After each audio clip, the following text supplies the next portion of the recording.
That's a good one. Excellent. Hello, hello, hello. Greetings, everyone, and welcome back to the Soul Citizens. I am GriffinGamingRPG, and I am back again, and we are back again with another fun-filled conversation about our favorite game, Star Citizen. And we've got a great group of people here today. I'm excited. This is another one of those great topics and shows, and of course, having a great guest with us. That I think we have a lot of fun with this one. So let me start out with ladies first. We'll start off on the far right of the screen there, and we haven't seen her in a little bit, but we are happy. That beautiful smile she always brings to our show, the lovely and very cool and very smart Love Machine. Welcome back. Hey, how are you? Hey, doing good. It's good to be back. It's nice you're saying all that nice stuff after getting my nerves bad and mentioning Elite Dangerous, but thank you. Thank you, everybody. Thank you, Shipwreck. Start everybody in the chat. How you doing? Hey, I'm Love Machine from the Wreck Raiders. We're gonna have fun tonight, guys. All right, Wreck Raider Love. And she said she's got some ships that she's ready to talk about too. I heard this in the pre-show, so I look forward to seeing that.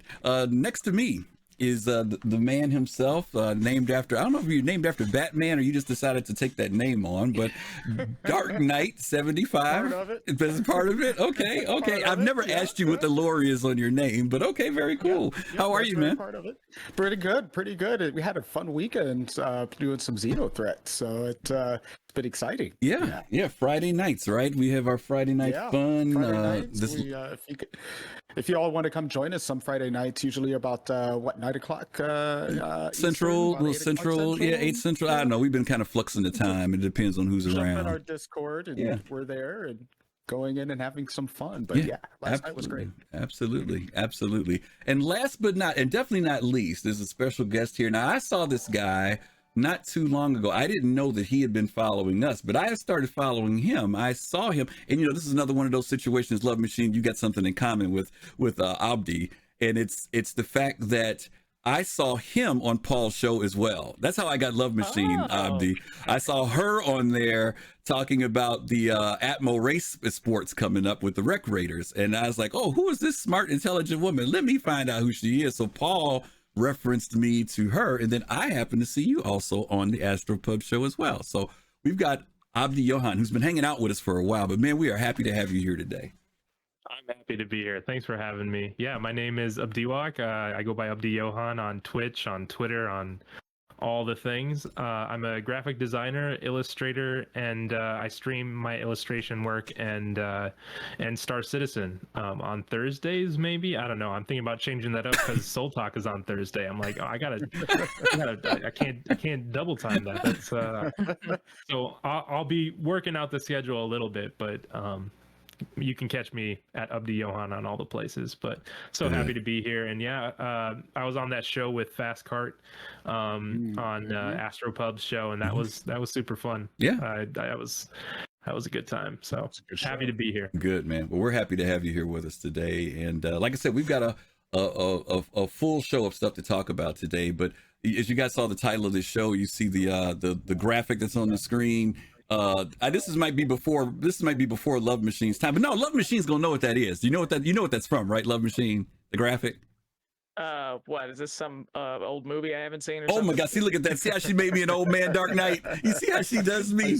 You see how she's just gonna say, "Is this?" Kids were too Dark Knight. Don't pretend. She could have just said, "Is this some movie?" She said, "An old movie," which put me in the category right off the bat. Okay, all right. So I lived in Europe first when I was growing up. Okay, I'm still give me a break. Oh my God, Colossal! You see how she's treating me, man. Okay, so Dark Knight, let me ask you, does that picture reference anything for you? It does represent the movie in many ways. Okay, what movie is it? What movie is it? Apocalypse Now, right? Okay, that's okay. That's okay. And Love Machine, don't get me wrong. It is an ancient film. Okay, so I was just curious if you happen to know what it was. That's not Total Recall. Is that like Lord, it? Oh Lord, Total Recall. Oh my goodness. Okay. See it when it gets on Netflix. Okay, we're not going to even get into this. I know you are. Abdi, what about you? Were you familiar with the graphics there, the little play on that that thing? Yeah, I'm a film major, so I had to watch this one. This is Marlon Brando, right? Yes. Who else? Who with else? the You remember? friggin' putting his like weird, like washing his face and all that kind of stuff in the dark. And You remember? Okay. Oh yeah, this is first movie. Okay. Yeah, this is this is textbook. I love it. Yeah, what it is, just so you'll know, for those of you who don't know, it is kind of considered a classic in the sense of military films, and it was about Vietnam. That whole thing of like, I love the smell of napalm in the morning and all that stuff came from this particular film. This was Francis Ford Coppola, right? This was his film, wasn't it? I think directed it. Yeah, I think directed it. So. Well, anyway, normally where Chris's head is where Marlon Brando's head is, and so I just kind of took a play on that for those of you younger people in the room. I will just say that, and I'm talking about chat, mind you, not on my team here, okay? But what we're really talking about are the ships in Star Citizen that are going to, I guess you could say, bring on the Hellfire. By the way, is Nahilo Omnia. Thank you for that prime sub. Thanks for kicking us off in a very cool way. And Commander, is it Ramaskime ECC? I know I slaughtered your name. Please forgive me.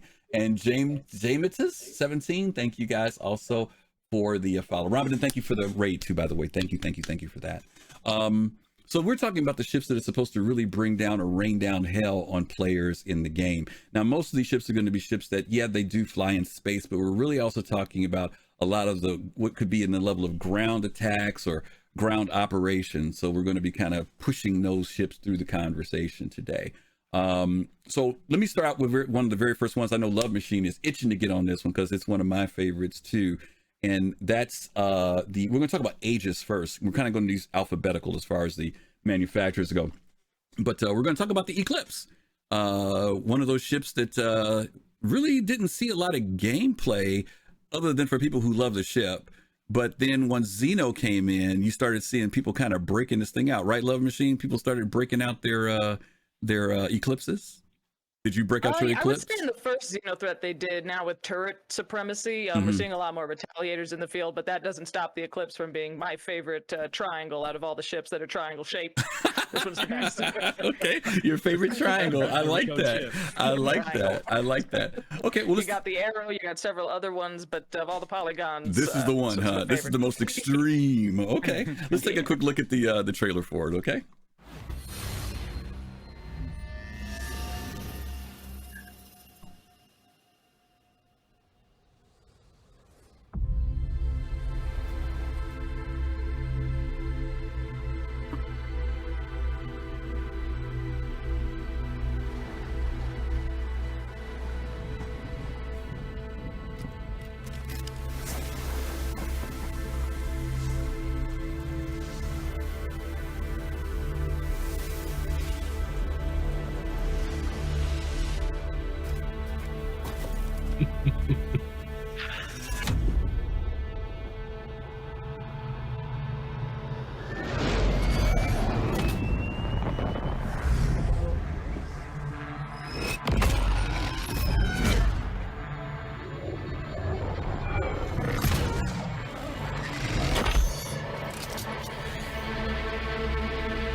Okay, Abdi, you and I, we have film background. You got to give them credit for the fact that they shot that thing with no dialogue and then closed it out with being heard, don't be heard. You know, the action. I love the fact that these jokers know how to put together such great marketing that even if you don't want the ship, you want to go buy it, right? I mean, it's very, very cool. Okay. Okay, so Love Machine, let's jump to you first because I know this is one of the ones that you want to have comment about this particular ship. Let's talk about it. What do you like about it? Anything you want to share about it? Your observations about it? So I know in the video it was moving really fast, and right now in game it doesn't really, it's not a jet, right? Like you're not flying it that fast, but it is a beautiful ship. And the only thing this doesn't show about it is the interior, which is my favorite feature of the whole ship. The cockpit is so claustrophobic. You have that very narrow field of view, like the U.S. military has the B-2 Spirit bomber, which is a 2 crew with that same profile. It's a scary, menacing stealth triangle with that limited cockpit view, all the switches up and down. And I think Star Citizen really capture that essence really well when you're flying it in the game. So it might be outgunned by the Retaliator for now, but to me it is a devastating stealth triangle that just, terrifies people when it's on your radar. Okay. Abdi, what about you? What do you think about the Eclipse? I'm a Harbinger fanboy. I really like that ship a lot, and I know that's next, but I think it's a really cool ship. I can't remember exactly its armaments though.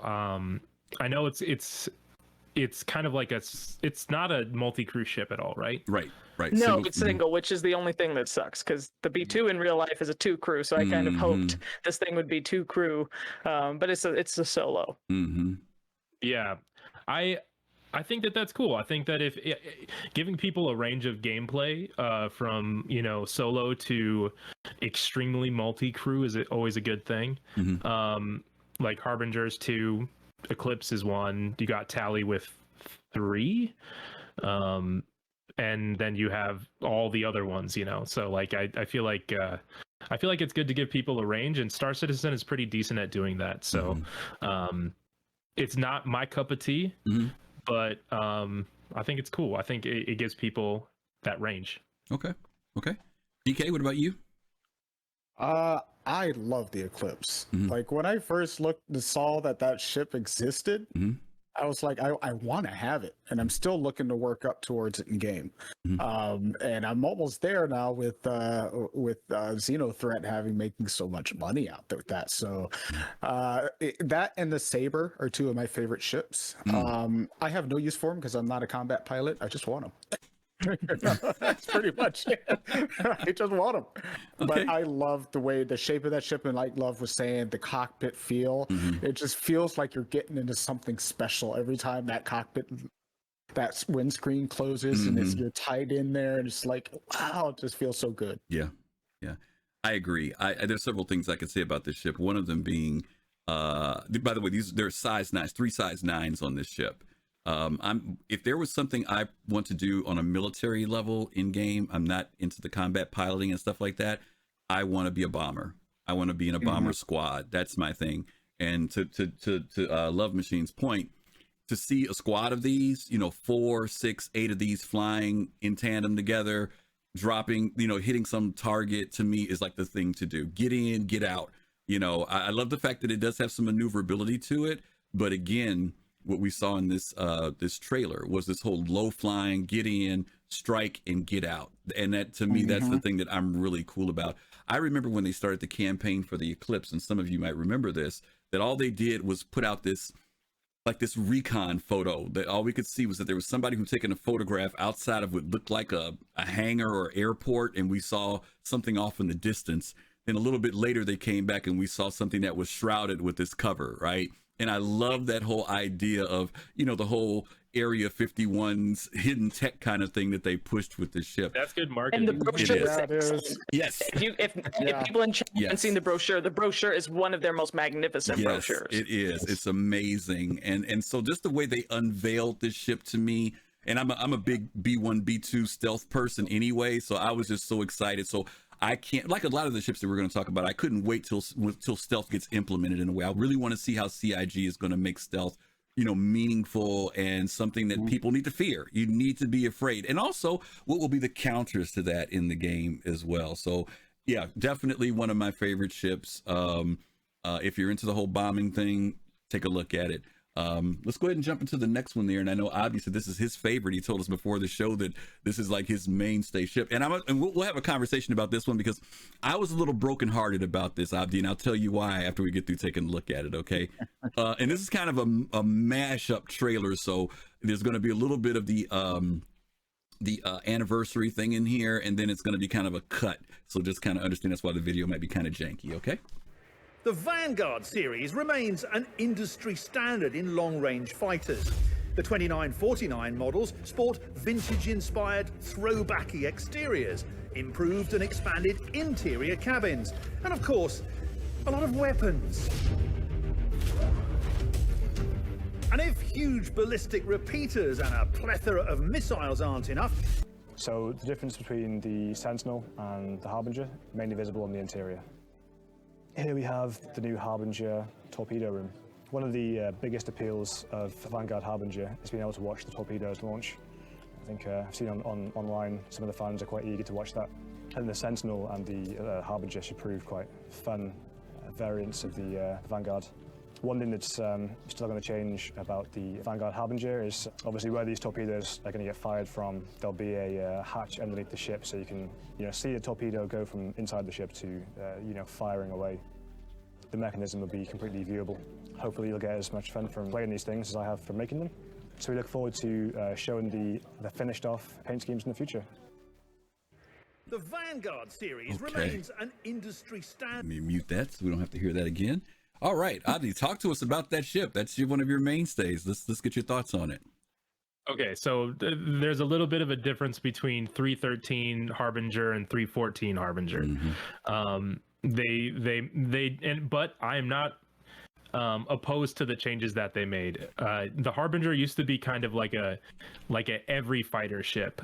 It's a heavy fighter. Like it should be slow, and they made it a little bit slower for 314, and I think that's totally cool. Like I have no problem with that. It's been great for Xenothreat. It's really good for taking a friend out and showing them the verse. I've shown multiple people Star Citizen by having them just hop in the turret and we go around and we do some bounties, and I think that's great. I like that you get a few torps. It is just a few. I kind of wish there were a little more, but that's okay. But the fact that you can take it, I don't think it's trash, GoMab. I still use it. Don't listen to him. But he ain't on the show this week. I like that you can take it to another system. Like you can take it to another system. You can log out in it. It's got the bathroom. It's got the shower. You can put your weapons in there, and you can keep going. So it feels really homey to me. Okay. What I didn't like about this, and I hate to say it, I was anticipating it. I got discouraged when they went from 4 torps to 3. I hated that and I know that they said to do it because of the physical dynamics of the size of the torpedoes. I was willing for them to trade off seriously the beds on the opposite side and put 3 more in, 3 on each side. I think if that was it could 6, use more. I agree. If they had made that thing 6, and the reason why I'm saying that is because we just talked about the Eclipse. The Eclipse has 3 in it, and they're size 9s. And so to have these are 3 size 5s, if I remember correctly, in the 3 size 5s. Yeah, stalkers is what I use them. 4 of them I was willing to live with, but man, my attitude is, man, lose those beds on the other side or lose one of them, whatever. Put 4 to 6 of those suckers in there, and now for it to be long range and being out in space for a long time, because once I fire off those 3, it's still capable of staying in space, but I've lost my main armament, and that frustrated me. So it's still, I have every bomber in the game except for this one, and I know I'm going to end up getting it. I know I am, but I was a little bit discouraged. I was so pumped up for it, but I love the ship. I think I do like it. I agree with you. I like it a lot. DK, what about? I agree with you too. I think it deserves more torps than what it has, if that's its main selling feature compared to, the hoplite, the Sentinel, the Warden. Yeah, I agree. When I've been playing Xenothreat, I launch my 3. I have to be extremely frugal with my torps. But the fact that I have them at all is nice. It's my only ship that has them. Honestly, like it's the only ship that I have that has torps, because I don't have a tally. But then I feel you on that. Okay. DK, what about you? What do you think about the Harbinger? You know what? I didn't really know much about it or cared much about it until I flew it. And I flew it. I think it was during during the Free Fly, or maybe it was during Invictus that Probably we Invictus had when we had them access free. to it. And so I flew it during I can't remember what we were doing, but I found it actually to be pretty darn cool. It packs a punch. It really packs a punch. I see why so many people fly that ship, and I see why you like it, Abdi. I see why you do, because it's just amazing ship. But I get it myself. I like I said, I'm not much of a combat pilot. But I'll fly somebody's or sit. Does that one have that one has turrets? Doesn't it? It does. Yeah. It does have one turret. I'll sit in your turret. Yeah, it's got size twos, two size 2 weapons. Yeah, that works for me. But I mean, yeah, it is a great ship, and I see why so many people love that ship. It hits you. Yeah. Let me ask Abdi, I've never been in the back of that ship when someone's firing the torps. Do you actually see an animation back there with that? I'm assuming you do, right? Yeah, it launches. Really? Sometimes it gets messed up. Sometimes you've launched all 3 and there's like a random like phantom torp just kind of stuck in the ground, which is disconcerting considering it's a size 5 torp and it's just kind of in your walkway. But that's Star Citizen, baby. You learn to live with those things. Long as it doesn't go off, I guess you're all right. I guess so, right? LM, what about just you? Walk gingerly around. Yeah, really. What do you think about it, LM?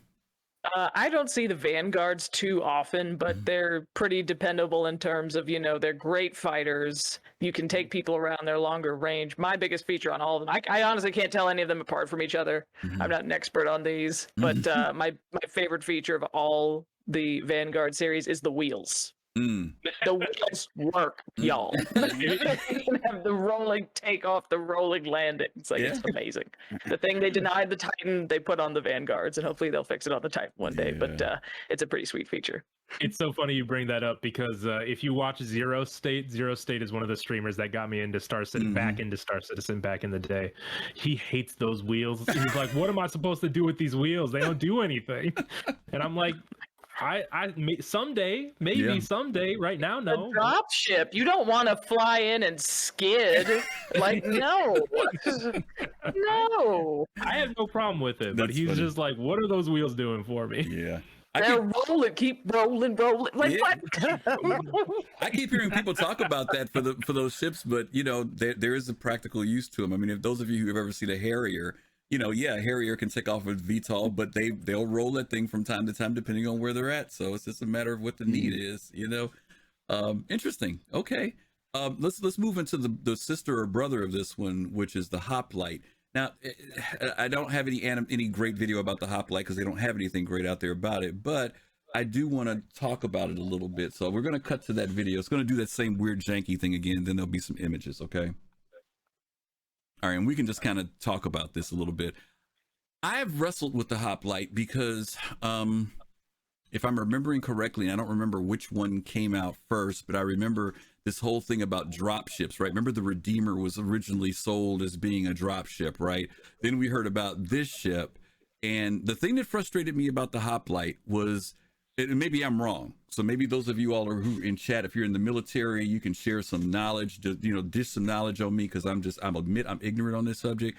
What frustrated me about certain ships when they talk about them being drops is that they have these single lane departures where you have to come out one by one. And I always kept thinking, if you've got 6-8 people who are trying to be deployed, is that the way to exit a ship in a single file line? Maybe there is a strategy to that, or maybe it's just because the Valkyrie, when we watch the Valkyrie commercial later, it's a nice wide bay and you see everybody come running out at the same time. And when they have the Hoplite, it's just got that single ramp for one person at a time to come out. That always has kind of been a thing for me. So does that make sense? Is that the way it's supposed to be? Maybe somebody can share some thoughts on that. DK, I'll start with you this time, and then I'll go to LM. I would say it would be staggered because you wouldn't want to be tripping over each other as you're trying to exit quickly. Okay. I would imagine. And considering you're using a lot or carrying a lot of equipment with you and things like that, possibly while you're getting dropped off. Okay. Yeah, I would say, unless if it had a wider ramp, yes, I could see 2 and 2 coming off. But with this being so narrow, you'd be bumping into each other trying to get down. So maybe staggered, or single file. Well, Farrell in chat says modern troop transports do work like that now. That's why I said I need some people to tell me, because mentally to me, I'm thinking wider better, but maybe like you said, there is some rationale behind it. Love, what about you? The Hoplite, I know you said you don't monkey with the Vanguard series too much, but this one being kind of a drop ship, seats in the back, can drop, I think it's 6 Is it 6 or 8? I think it's 6, right? Something like that. It looks like 6. I'm looking at the website. There's 6 drop seats in the graphics. Whether that holds up now, I don't know. But in regards to your question, Griff, I think that's like, that's why there's Prowler supremacy. It has all those doors. Everybody just drops out their door. Versus this is, it's making that tactical decision. Like, are you in a situation where literally everybody out start shooting right now, or unload, get off, and this thing is pretty capable of defending itself, and it can fly off and do suppressive fire or whatever it needs to do. I see it as pretty solid, and it's got its place where it can work and fulfill that function. Right. Abdi, let me ask you, when you look at I was using the Valkyrie as an example, and Love mentioned about the Prowler. I look at the Prowler, we'll talk about that later too, as being much more of the stealthy kind of drop, and the Valkyrie's kind of like dropping he's armored, you drop it, boom, you're dropping 20 plus folk in there. Is this kind of more like a SEAL team ship? You got 6 people on a fighter, you're able to fly in, like you said, on those wheels, Love, get somewhere, let those people out, and then fighter goes back up, right? Gets back into the fray. Does this kind of work more like a SEALs kind of ship versus the Valk and the and the Prowler? Or the Prowler, I guess, could be like a Navy SEALs kind of thing too, covert operation thing. But what do you think about this hoplite though? Because it being both a heavy fighter and also being able to drop off a small squadron of fighters. I think it's like technically a medium fighter, isn't it? Is it medium? Yeah. I think that's just from what I'm seeing here on StarCitizen.tools or whatever. I don't know if that's true or not, but like, for me, if this ship is supposed to be a drop ship of some sort, it shouldn't be a heavy ship, because it should have a really low profile in terms of what it has on it. And I wouldn't see it dropping. I mean, I guess a drop ship should be able to drop into the middle of a battle, but I would see this more as like dropping on the edge or the fringes of a battle and having people walk in. And if that's the case, then it needs to be more stealthy. I don't know if that's the case. This is kind of like, I don't know, like the one that I forgot exists. Because it's just, I don't know anyone that has one. Yeah, they have it listed here, like you said, as a multi-role dropship. That's what they're designating it as. And I know GoMap's saying, even though it seems like it's more of a heavy fighter in game, who knows? Because they call stuff one thing and it's something else sometimes. To his point. I don't own it. I know, Love, you said you don't own one. DK, you don't own a hoplite, I take it either? I do not. Okay. No, I do not. Okay. I think I've only stepped on one once. Really? And like these, you can't have like, it has spots for how many people? 4 people or whatever? I think it says 6 seats in the back for 6 to drop 6 folks in the back. Yeah. So, but those people can't be transported to another system long term because there's no beds for logout, right? Well, you better get where you're going, I guess. Everybody's got to stay awake. I guess that's pretty much the plan. Yeah. So like, whereas like the Harbinger feels cozy to me because it's got all the amenities that I need, and I feel like I could go to another system in it. Oh, I see what you mean. I don't get that sense with this ship. This one. So like, I mean, I guess if it's an insertion kind of thing, like you're just trying to get in and drop off the troops and get out or whatever, maybe that's less of what you're looking to do, but I don't know. It just doesn't seem as multi-role as some of these other ships. Yeah, 1, 2, 3. On this graphic, it's 4 on one side and 2 on the other. So, and there are only 2 beds. That means it's just enough for the crew. Right. Yeah, you're right. Okay. I don't know. All right. Well, those of you in chat, hopefully we didn't make anybody upset about their hoplites out there, but I don't know. We'll see, whether this does play some type of role, with getting in, I guess there could be a surprise element to it, because like to Love's point earlier, when you look at the Vanguard ships from a distance, you can't tell which one is which, right? So whether whether or not there's a ground troop being dropped off somewhere, that might give you some surprise element if you're doing something. I don't know. Everyone thinks that I fly a Sentinel because I fly with the Invictus livery. So they're like, "Oh, you got a Sentinel?" I'm like, "No, it's a Harbinger." Okay. I just got the blue and gold on it. Carl, I saw your comments that we can't offend anyone in chat because nobody owns a hoplite. Okay, maybe that is the case. Okay, maybe that is the case. Okay. All right, we're gonna jump off to another one. Oh, Thail's here. Hey, Thail. He said hoplite is great to drop off troops and still. That's what we were saying, and still be able to stay in the fight. Okay, that serves its purpose. Thank you, Thail. Okay, let's change gears here. We got another ship that we're going to talk about from the Aegis family, and this is one that's been anticipated. People have been waiting for it forever. It's finally coming out, 315. I heard rumor that it's going to be 315.x though. It won't be at the beginning. That was a rumor I saw yesterday, I think. But still, it's imminent, and we've seen it. We know that they're wrapping up on this ship, and that's the Redeemer. Now, as you guys know, there is no new Redeemer commercial. We don't have one. They haven't put a new trailer together for it. So what we are going to do is look at the original. And the reason why we're going to look at it is do a comparison, because most of us have seen the new layout in the ship, but a lot of the stuff is still, it still makes sense that they have in there. Some of the descriptions are still there. And some of you may have never seen the original one, that this was designed by people from the community, right? The Four Horsemen, they won the last Great Starship contest, and this was the ship that was picked. And so let's take a look at it.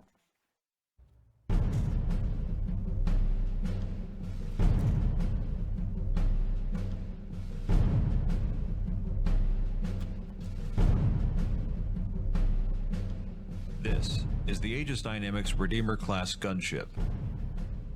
When faced with the threat of Vandal incursions and piracy on the rise, it answers the call to arms by touching the future.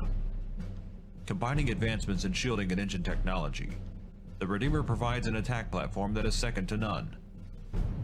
Capable of sustaining a crew of 3 and a Marine complement of 6 for weeks on end, the missions it excels in are boundless. Whether in space, on land, or over water, no enemy is safe. Pilots command a view that is only rivaled by their turret-operating gunners. All ship functions are tied directly into the cockpit's control suite, providing real-time interaction and information. These include, but are not limited to, current shield strength, life support system status, and active engine manipulation.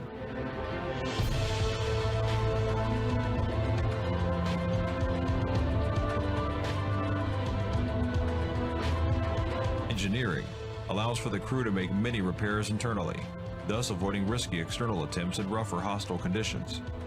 The Redeemer's state-of-the-art shield emitters are also aligned and mounted within.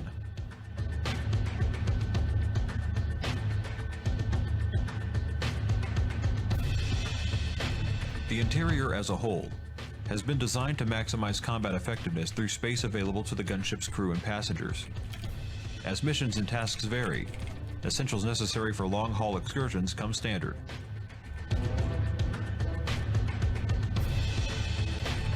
Through effective management of the ship's position, a Redeemer crew can safely assure all angles are covered.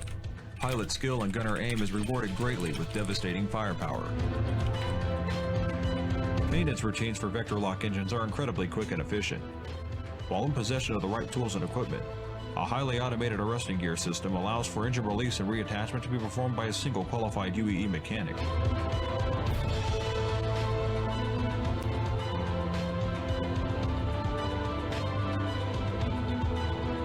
While in the heat of battle, the ability to take a hit and continue fighting is a trait any commander could hope for. Our engines come standard with top-of-the-line software that enables them to make necessary alterations to a closed position in the event one is lost, never sacrificing stability or pilot options, and allowing the ship to remain in combat. As an added bonus, Aegis Dynamics has made this a variable mount system, allowing for a wide range of engine options catering to different situations and styles, specific details of which remain corporate confidential at this time.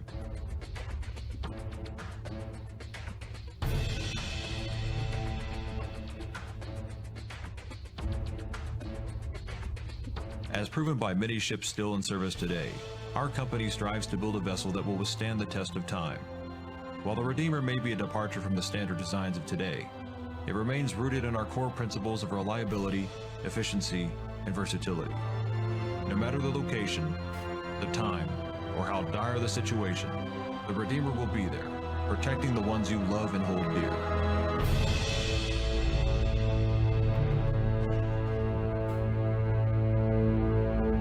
Become a horseman today.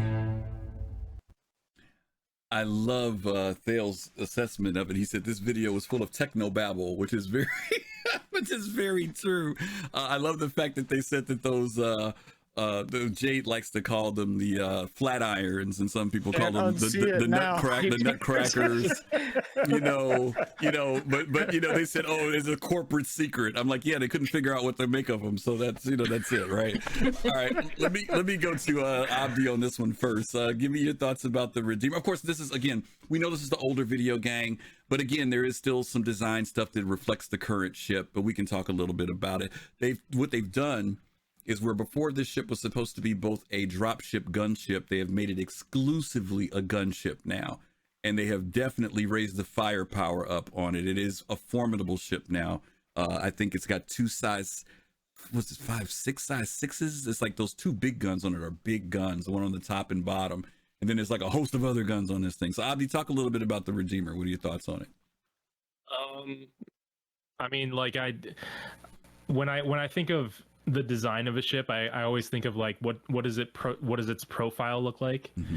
And this one kind of has, to me, not as interesting of a profile as maybe like a Tally or a Vanguard or whatever. Mm-hmm.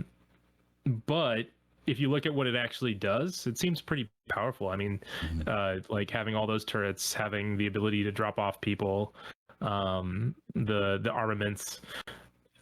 If you're not concerned about like what your ship looks like on the outside and how goofy it might seem, I think it's definitely a great ship. Okay. DK, what about you? I think it's really cool that was partially designed, or at least mostly designed, by the community. I think that's actually very, very cool. Mm-hmm. Not my cup of tea, as far as military ships. I mean, I can't unsee the Flatiron thing anymore. It's always going to be there. Every time I see that ship flying around, I'm like, who's getting their hair done? So this is my mom's ship. right. Oh my God. I don't know. I'll wait until I see it in person. When I see it in person, I'll make a decision then. Yeah. I mean, it's a gunship. That's cool. Okay. It's been through it's modular, right? It does have some modularity to it. So I think that's gonna a little bit. I don't know. Allegedly, we'll see. Like, I think there's like a medical component, like a medical module might come into play where it'll switch out the crew quarters for some type of medical assistance area. Again, I say that with the caveat, allegedly. Allegedly, yeah, that would make it very useful. Didn't they show that in a recent ISC or something like that? What those modules are starting to look like gray box phase or white box phase. Yeah. And like some people were like totally thrown off by one of the modules. They were like, why is there just a chair and a vending machine in there? Like, what is the point of this? Yeah. Here's my prediction on it. There were a lot of people who back in the day, Ferret, thank you for that follow. Whammer says thank you for the follow. There were a lot of people who, when this ship, they waited a long time for this one, a long time. I want to say this was back in 2014 when they ran the contest. And there were people who were like, man, should I keep this ship? Should I melt it? Will they ever do anything with it? After I saw the rework that they did on it, my prediction is that this ship is going to be very popular, not because of design, but because of the firepower that it's going to bring to the game. Whether that's, and it'll be interesting whether that's because of in space or in atmospheric, but this thing will rain a lot of heat down on whoever's, on it. I agree with you. Like, Abdi, when it's in this closed position, it actually looks cooler in the closed position to me than when it's in the, winged open position. It is a large ship too. It is grown in size. For those of you all who saw it at Invictus, you saw how big this thing is. It's no small ship. It is not a small ship. So I'm hoping that also means that it's going to have some tankiness to it. Thale, thanks for dropping that in there now. The original price for this ship was $250 when it came out. I agree with you 100%, Thale. I think it's going to raise up in price. Definitely. No question about it. He's saying 300. I wouldn't be surprised. I think it's got, does anybody remember what the stats are on these guns? Those two big ones? I want to say they're either size, they're not 5s. They're big. They're like, it's like these are the new numbers. Yeah, because the website's not updated, I don't think, with all the ISC discussion. It was some crazy number for those two big guns. But S4s on the turrets, nah, they're bigger than S4s, J2. You talking about those two main turrets, the one on the top and bottom? They're bigger than S4s, bro. S5s. The turrets, Wayland it's says saying S5s. here that they're size 6 Yeah, for the man turret. Yep. G6s, your non-robo says 6s. Yeah, they're Yep. big. They're big, guys. I mean, and there's 2 of them on this sucker, and then the turrets are 5s. Thank you. Yeah, so my point is, if you've got all those guns manned and that thing's coming at you, it's gonna pierce the stew out of it. It's gonna jack you up. So you might want to watch out for that. Okay. That's why I'm not making fun of it. Because at some point I know I'm going to be looking down the barrel of it, and I'm like, I don't know how I'm going to do. Yeah, it is no joke. Okay, but again, 315, gang, 3.15. Hopefully we'll see it, and then we'll find out. Was it worth the wait? That's going to be a very good question. Is it worth the wait? Okay. All right, let's go ahead and jump off to our next one, and this is one that we've been talking about. This is one of the first large ships I think I ended up purchasing, and that was the Retaliator.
Okay, Love, let me jump to you. She ain't the Eclipse, but she's a bomber. Any thoughts about the Retaliator?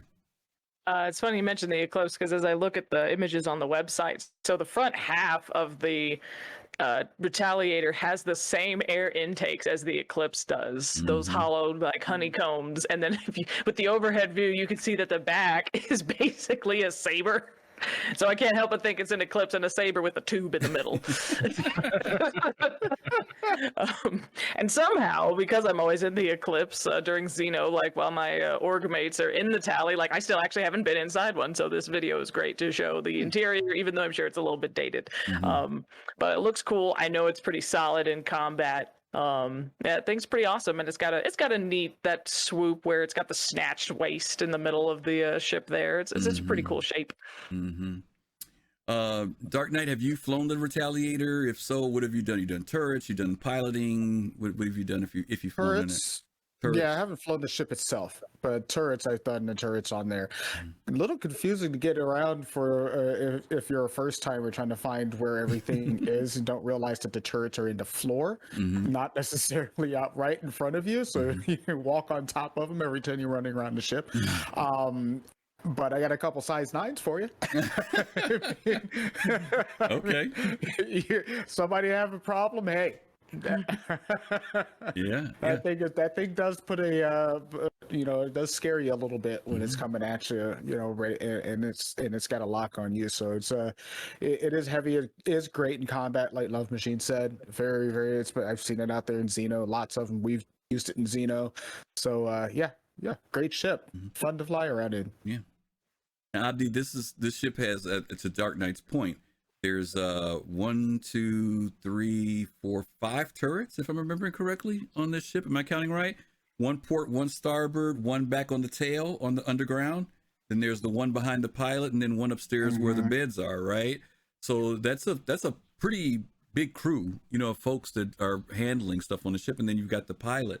I've always been kind of fascinated because there's like 6 positions if you include the engineering position. So that's 6 people that are working plus the pilot. That makes 7. But there's only 6 beds on this sucker. So somebody's going to get left behind when it's time to eject. That's always been my attitude. It's like whoever the first one is that gets there, that's who gets the, who's the last one in is a rotten egg.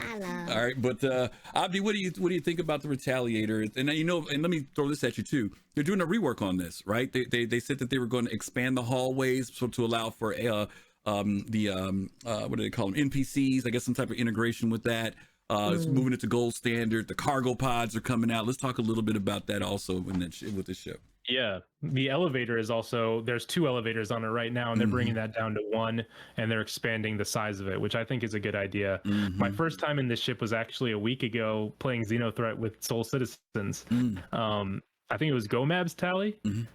That ship, I think there's an interesting thing when it comes to ship design where you can make a ship feel much larger than it actually is by how you design its hallways, how you design the way that you navigate around it. And I think it was Dark Knight's or Love Machine's points, like you can get kind of lost in this ship, but I kind of like that. I kind of like that this ship feels, kind of Doctor Who, bigger on the inside kind of thing. Just because there are corridors and different walkways and different ways to go, and I enjoy that. The other thing that I really like is the turrets have quite a bit of range on them. Some turrets you get into in a ship and it's like you have blind spots that you just can't get to. Excuse for cutting in, Trip. Thank you very much, Trip. Our buddy, Thank you. our buddy Trip. Thank you so much, Trip. Good to see you, man. That's the joystick king. It's the sim cockpit. Yeah, it's the sim cockpit, man. Thanks, Trip. Yes. Appreciate you, man. Welcome everybody to Soul Citizens. We're talking about Apocalypse Now. We're talking about all those ships that are going to bring down the rain, bring down the fire on N-Star Citizen. So Abdi, go ahead. You were mentioning about just the fact that that design is something that you do like with the Retaliator. Yeah, and the turrets have. I was in Xenothreat, and I had gone from piloting a turret in the Hammerhead, where if you're not in the top turret, you don't get the greatest visibility. But in the Tally, you get in one of the turrets, and you completely flip upside down, which I think is kind of interesting. I'm curious to see how that works with hair tech and all that kind of stuff, but I think it's cool. I think it's kind of cool. You do what it affords you is a really good vantage point in being able to look all the way around, including above you, which would normally be below you. So I appreciate the way that the turrets were designed and the visibility that you get in them. So yeah, I think it's a dope ship. I would get it, but it's requires too many people for me. I like smaller crews to manage. Managing a lot of people can be tough. Even as a pilot, you have to be able to know where the sight lines are and all that kind of thing. And it's just easier to do that in a Harbinger than it is in a Tally. But dang, this ship is powerful. Yeah. I mean, to be when honest, I got in that ship, I was like, maybe I need to. I don't know. Maybe I need to think about it. now, you know, to your point, what is cool about this ship is when you mentioned about it needing to be crewed up. To me, this is one of those ships that, yes, it needs to be crewed up. You are trying to deliver 6 size 9 torpedoes somewhere. And that means something, right? I mean, you're trying to reach a certain target. To go out in this ship and only have it half manned and then lose it because of, you know, being attacked. And not only that, losing all the ordnance that you have in there because size 9s are not going to be cheap in the game would be foolish. So I think that you're right. When you want to go out with this ship, and I've had some great experiences in the ship, even when the turrets were funky back in the day. One of the coolest things was being able to coordinate when you were being attacked by other ships. And the pilot there's definitely has to be great communication inside the Retaliator because there are going to be people coming after you knowing that you are trying to deliver 6 size 9 somewhere. They want to stop you. This is no joke. You know, unlike the Eclipse that wants to get in and get out, you know, this is a larger ship. It has a larger profile. And definitely there are going to be folks who they see a Retaliator coming. Dark Knight said it earlier. You see a Retaliator coming, it's like, dude, if you're on an Idris or you're on the Hammerhead or something, you're like, man, stop that thing. Because you don't want them to fire off these suckers. You know, you really don't, which makes sense, you know. But to your point, Abdi, the other thing that they're doing, you mentioned about them losing that elevator. They're putting that docking collar on the other side so that you'll be able to come in from the side of this ship. So one of those round ones. So yeah, this is one of the first ships I got. I'm so glad that VTOL works because one of the things that drew me to this ship was the first time I turned it on and the engines rotated. I said, oh, this is just so cool. But of course, it didn't mean anything back in the day. It was just cool. But now it does mean something. I am also, have you guys ever watched those torpedoes deploy? Have you ever seen them? The whole mechanics behind them? I saw them the other day because I was in that turret at the bottom. Yeah, it's and crazy. I watched it open up and fire. It is crazy to see those things deploy. It is. It's very, very cool. Very, very cool. Okay, so that's covering all of our stuff. I think that's all of our things that we were hitting with the Aegis folk. I think we're going to change gears now, and we're going to go over to Anvil. Let's talk about Anvil because it's interesting. These two companies are really like the kind of rival companies when it comes to this military type of hardware. Let's take a look at and we're going to go from the air now to ground. Let's talk about the ballista, okay?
Your targets will never know what hit them. The ballista from Anvil. Interestingly, someone actually did a video of this where they reversed everything, so we saw it in the regular motion normal, which actually looked better than the reverse one, but it was actually kind of cool to see it. Now, the ballista has been kind of I don't know, it's one of those things that when it came out, people got excited about it, and then when they got it, it was just not working right. It just was not doing what it was supposed to do. Dark Knight, you ever handled the ballista, go out there and try to fire it? Did it work for you? Was it missing everything? What did it do for you? Back in like 3.7, I pulled one out during a free fly, I think, and I tried it and hated it. But then there was no way to move it. There was, you couldn't take it out anywhere besides the bases out there in the moons or at New Babbage. You could pull it out in the garages there or Lorville. But other than that, it just didn't seem to have much use. And then trying to drive that thing at the time that I was trying to drive it, it is very difficult to turn a corner. Especially a tight corner. It just seems like you have to go back and forth and all that. but I love that commercial, just sitting back and having a cup of coffee and lighting off a big ass missile. Just sit back and just like bing, hit the button and bye. Let me get another of my dark roast here. Okay. Love, what about you? This thing has 2 size 7s on it and a bunch of, I think, 2 size 7s and 4 size 5s, which technically should make it pretty formidable, right?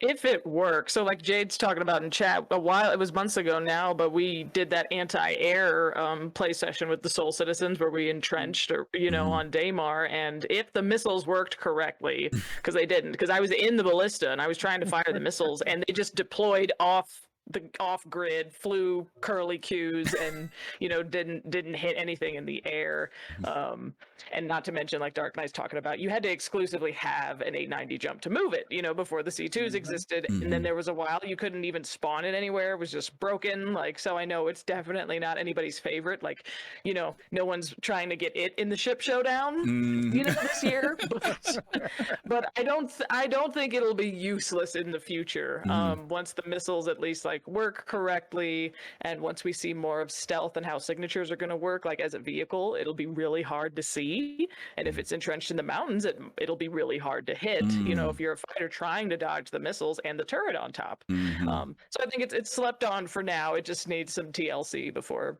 we see good use case. Okay. Abdi, I want to know, when this thing is working, like Love Machine says, when the missiles are working, right, and it locks and it does what it's supposed to do, are we going to see more people putting this thing on the deck of an 890 and trying to fly it around? Or because I saw you'll see those people. People ruining my ship. They're ruining my ship doing this. Zero state thing. And he put the Nova tank in the back of a ship, and then just fire out the back. Kill the bounty in space. Yeah. 2 Novas on a carrot. It worked. Oh my god! It worked.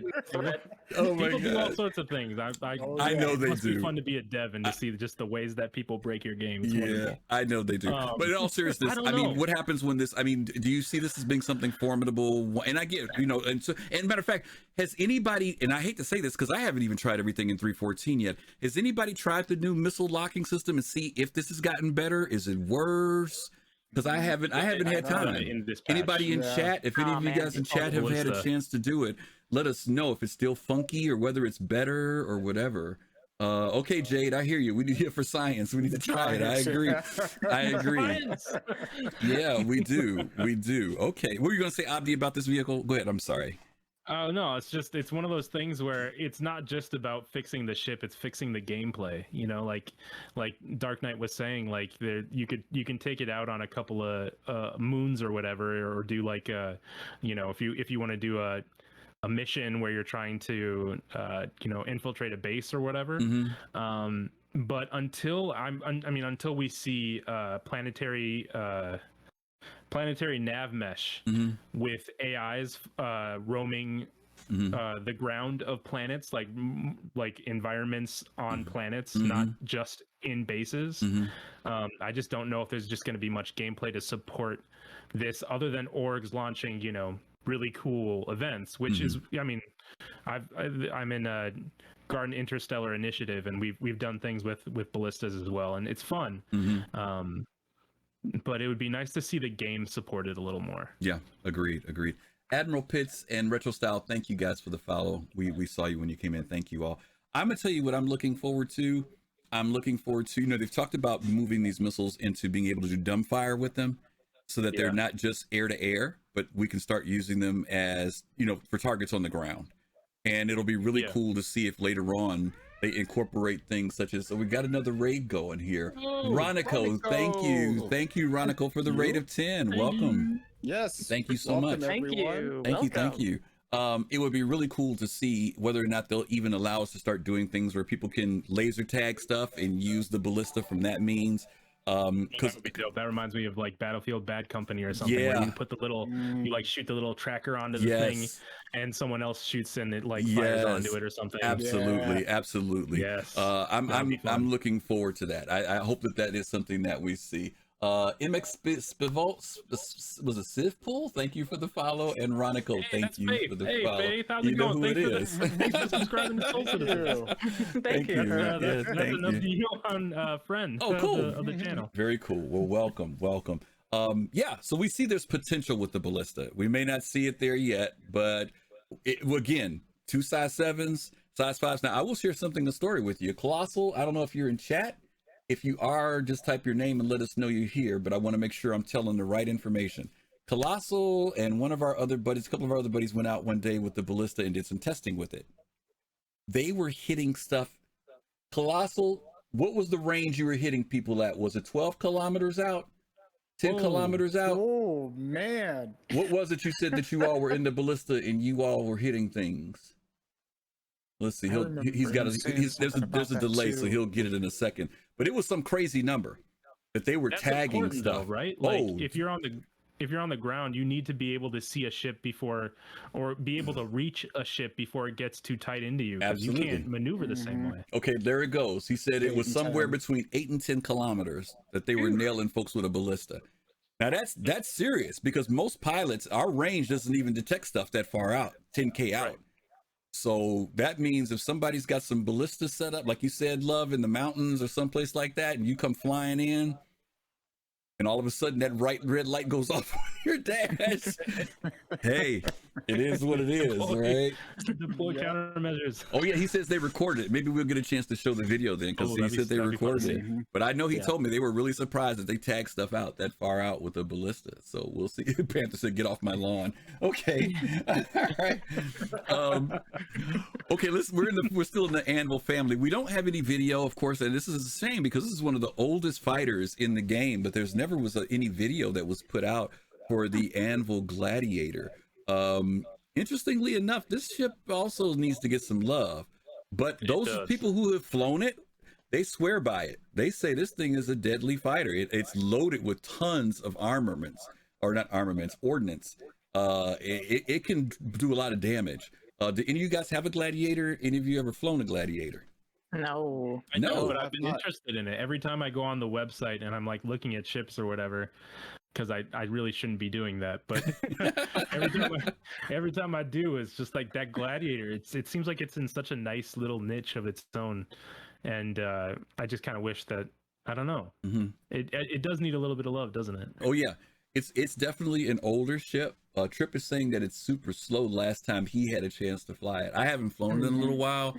But I know when I get in it, I'm like, wow, I should fly this thing more. And I always forget about it. I don't own one. I'm sorry, that's the other bomber that I don't own, is that one. But I'm hoping that it does get some love, because it is the one fighter bomber that we have. After that, we start getting into the other ships like the Eclipse and stuff. But it's got a ton of stuff on it. Let me ask a question.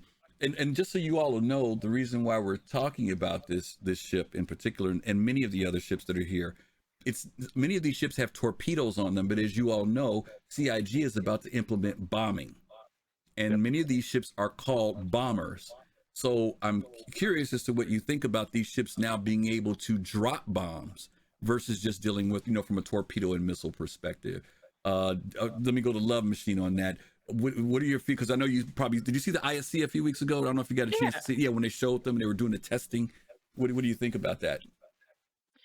I mean, we've only seen the mother of all bombs. Like, I'm not sure what the size and the varying degrees of them are going to be. So obviously, like the Anvil Gladiator as a 2 crew, like it's not going to have the same bombing capacity as the A2 should have, like one of the highest that we could possibly imagine, right? So it's like, you have to think, like, depending on how big the explosions are going to be, how useful are the small bombs on a Gladiator really going to be? Like, what are they going to do? Especially, and then does the question, like, are they differentiated by guided or unguided? Like, maybe they'll make that choice. Like, it's unguided, but it'll be stronger, or, it's guided, it'll hit the target, but it might not cause the same amount of damage.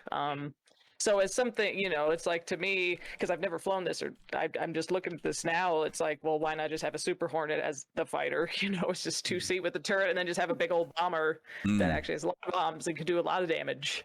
Because something like this going in for bombing, I think would be really vulnerable. It's slow and small. Yeah, that's why I said I would see it as a fighter, but the fact that it does have them, the fact that it could drop something unexpectedly as a fighter, just over in areas. I'm not saying it's going to be used exclusively as a bomber. I agree with you 100%.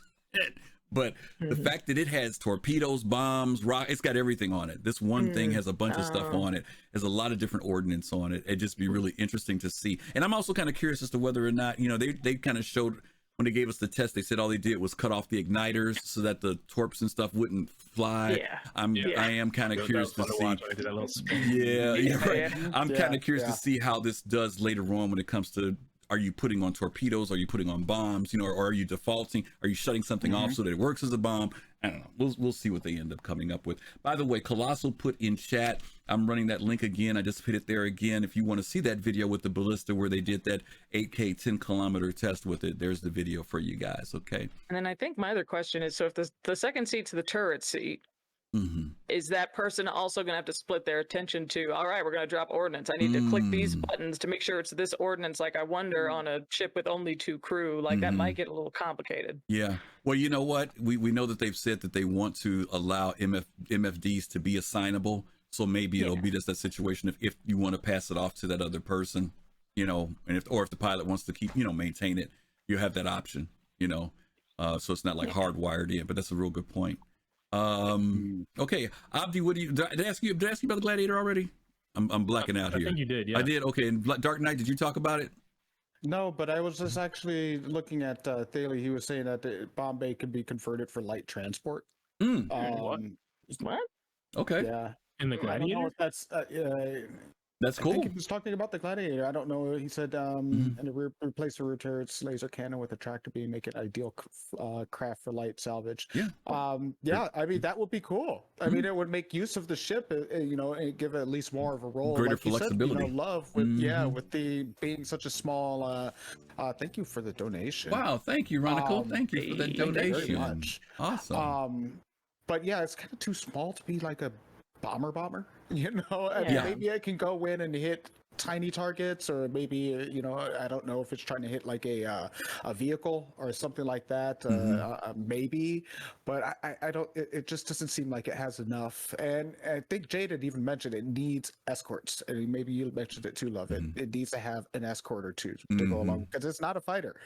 It's not built for that. It can, if it has more functionality, like having similar like the Hornet, with the take out the turret, put in a cargo bay, put in a something like that. Then that'd make sense. It makes it a little bit more. But I've never flown that ship, so I have no idea what it's like. I think someone said that they were using it in Xenothreat and that they were able to take down an Idris with it. I'm telling you, the people who fly it swear by that thing. It's the craziest thing. You don't hear anybody talk about it, but I'm telling you, the people who have it, they swear by it. They don't ever say, "Oh, I'm gonna get rid of my Gladiator." They're pretty happy with it. Guns and Glue says emergency rescue would be for the belly. Okay. Retro Style, thank you. I want to say Retro Style, welcome to Star Citizen. He says he just got the game today, and he thinks the graphics are stunning. Went on his first cargo mission, blah, blah, blah, blah. So, hey, hope you enjoy the game. Hope you enjoy it, and thanks for hanging out with us. Yeah, thanks for hanging out with us. Okay. Join the Soul Citizens Discord. Yes, please do. Okay. Yeah. All right. We've got one more in the Anvil family, and this is one that's a very popular one, and this surprised us a couple of years ago at CitizenCon, if I remember correctly. So let's take a look. Ask any soldier. They'll tell you that battles Big Black Gaming, thank you. Weapons or numbers or even hardware. They're won on choices. For over a century, our ships have distinguished themselves in thousands of civilian and military combat operations. We are proud to announce another weapon in the arsenal of victory. Get ready for the next generation of warfare with Anvil's Valkyrie dropship. This multi-role weapon platform is designed to get personnel in and out of the hottest combat zones.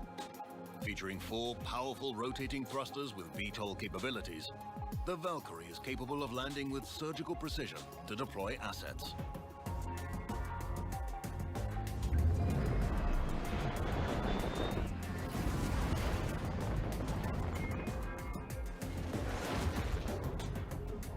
fitted with a vehicle bay and ramp, you can also efficiently launch ground-based troop transports or reconnaissance vehicles in the field.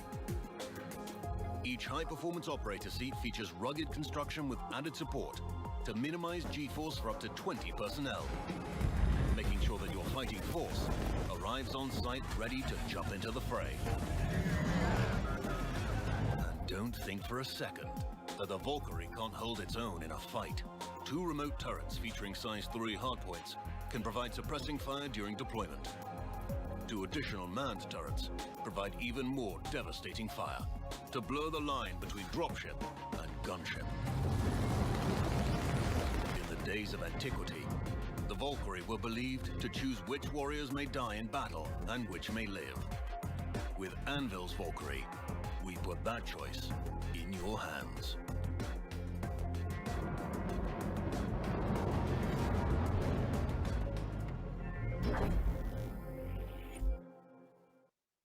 All right. Last of the Anvil ships here, the Valkyrie. DK, do you own a Valkyrie? Have you been in a Valkyrie? Have you flown a Valkyrie? Have you died in a Valkyrie? What's the scoop with you with the Valkyrie? I've flown a Valkyrie. I do not own one. I've died in one, and I like the Valkyrie. Okay. You know what I mean? When you see that ship, I think the Valkyrie. It was in the ship showdown, and I think it came in what, 3rd or 4th, I believe, this year, during the IAE, and there's a reason for it because it's an awesome ship. I mean, it's very versatile, and I've had the fun time of shooting out of the side doors, which is really cool. And you know, it's very versatile, I would say. And we even saw it, I think, in one of those videos for New Babbage. They had a Valkyrie with a Microtech skin on it, I think. That was ferrying someone across to another landing location, but yeah, it's a very cool ship. I do like it.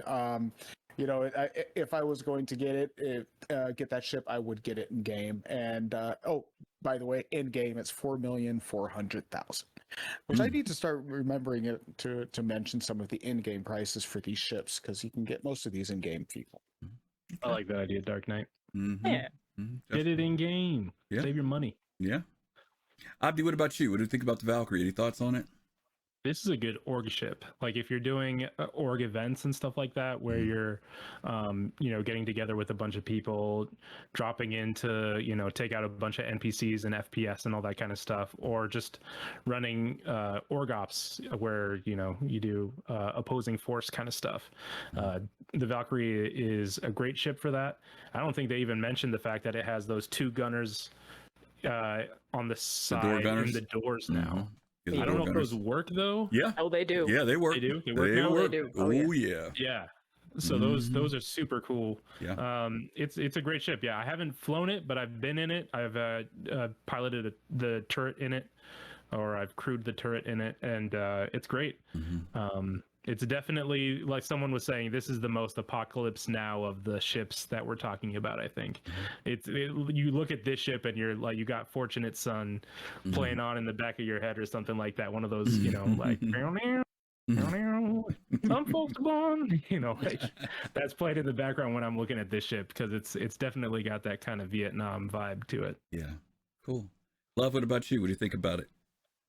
This thing is awesome. Like we were talking about the hoplite and how, you know, you had concerns with like, well, how can you get people out with one ramp? And this does what the hoplite, you know, can't do. Like this thing is landing, it's going to stay a while, and it's going to cause a lot of damage. Like it's awesome. But it does have an interesting place now that the Redeemer is coming in. Thanks for the follow. Thanks, Whammy. Like the Redeemer is all, like, you know, all teeth, like all guns. But this thing can have vehicles. This thing can hold a lot of personnel. It can get them out of the ramp or the side doors. Like I kind of think that's why the Redeemer has become the gunship, because like this is the drop ship. And has anybody tested if a tank can fit? I believe probably a tank could fit in there, right? It's tall enough. Maybe it's kind of tall. Yeah, tank might be a bit much. So. Tank might be a bit much for it. Yeah, I know that you get the tumbrels in it, bikes in it. Chat's saying no. Tonks. Yeah, no tonks though. Yeah, no tonks. Yeah. So Cyclones and the G12s. Yeah. Right. Yeah. And to your point, Love, this thing can rain down fire on folk. You've got the 2 side Gatling guns that are remote controlled. You've got the 2 on each door that people can man. You've got the turret below and the pilot's gun. So when you're trying to deliver, and again, it's important that you have that, because if you're trying to deliver 20 souls, right, to be dropped off, that's your 6-person crew. It doesn't count the 20 people you got sitting in those seats, because each one of those seating areas holds 10 soldiers. So if you're dropping off 20 people, I mean, the reality of it is you want to make sure you can deliver them, right? Because what happens later on in this game when things such as Death of a Spaceman kick in and people are killed, it's not just the whole arcade, you wake up in a bed and you start back in. Some of those people are going to lose limbs. Some of those people may be on their very last life. There's a whole lot of factors that will make people be much more aware of when you go into a hot spot and you're dropping off 20 folks from your org, right? Or picking them up. Or picking them up. Yeah. Once we be able to drag injured or unconscious, like this will be important for that as well. Absolutely. And that's a good point, because this ship is tanky. Yes. Like this is the ship that you usually fight, like if you're doing a ERT or something like that, and you get the Hammerhead. Oftentimes I feel like you get a Valkyrie with it, or sometimes a Vanguard. But if you get the Valkyrie, it just ends up being like an annoying fly because it has so much health on it, you know, like you're just trying to take it down while you're trying to take down the Hammerhead and do that real quick. But I've gone in with 2 people. It's a tanky ship. I've gone in with 2 people with this thing to the bases where the turrets are, and the turrets are just pow, pow, pow hitting it. It doesn't even do nothing. It's like, you know, I mean, as long as you keep your distance, don't get too close, you know, but you can take the punishment from it. And again, we haven't even seen things like true armor and things implemented or truly balanced shields yet. So I agree with you 100%. I believe, unlike the Prowler, which we'll talk about later, I think this one is definitely designed to take the punishment, you know, when you're delivering. And in the commercial, I love the fact that you see not only people come running out. Did you see that they also came out on the bikes? Yeah. The dragonflies flew out. I mean, it's like the whole kitchen sink gets dropped when they come in, which is very cool. I like your idea though, Griffin, of making sure that, like, you know, you got 20 people on this thing. You're going to need some people who aren't running out with guns, who are maybe like, you know, medical people who maybe they got like beds or something, like, not beds, but I don't know if you can get like a medical bed and bring it on, or a gurney or something like that. But like picking up injured people and stuff like that. This ship has such multi-crew potential to it that it's if you use this with an org or with other people, this is the perfect ship. Yeah. Remember when they first did, I think it was when they first debuted this at CitizenCon. Do you remember when they flew over the base and it had the tumbril in the back and it drove off the back of the ship and landed? I mean, the fact that they were able to do that to me was just very cool. You know, I wasn't expecting to see that in the game. But yeah, this is a very popular ship, the Valkyrie. And I agree with you 100%, Abdi, when you say this is probably one of the more Apocalypse Now of all the ships that we're looking at today. Right. And I hear you. I see you, Admiral Kusanagi. We're on the same wavelength. Okay, we're changing manufacturers again. Thanks, guys, for hanging out with us tonight. We appreciate you. Hope you're enjoying the show. For those of you who got here a little bit later, we're talking about the ships that bring down the fire, bring down the hell for players in game. Big Black Gaming, thank you again for another load of bits there. 250. Thank you so much for that. All right, we're jumping over to one of we were talking about this manufacturer last week, and one of the observations I made was it seems like everybody seems to like this particular manufacturer, and that's Crusader. And we're going to look at the piece that they did for the even though the C2 is in here, we're really kind of focusing in on the M2 and the A2. So let's look at that. At Crusader Industries, we believe that our values are more than a standard of behavior. They're our legacy and our inspiration.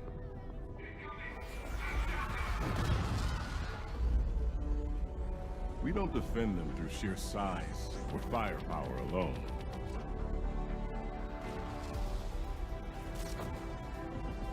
We ally ourselves with those who share our core beliefs. We make sure the real heroes make it to where they're needed most. At Crusader Industries, we know that lifting up others benefits us all.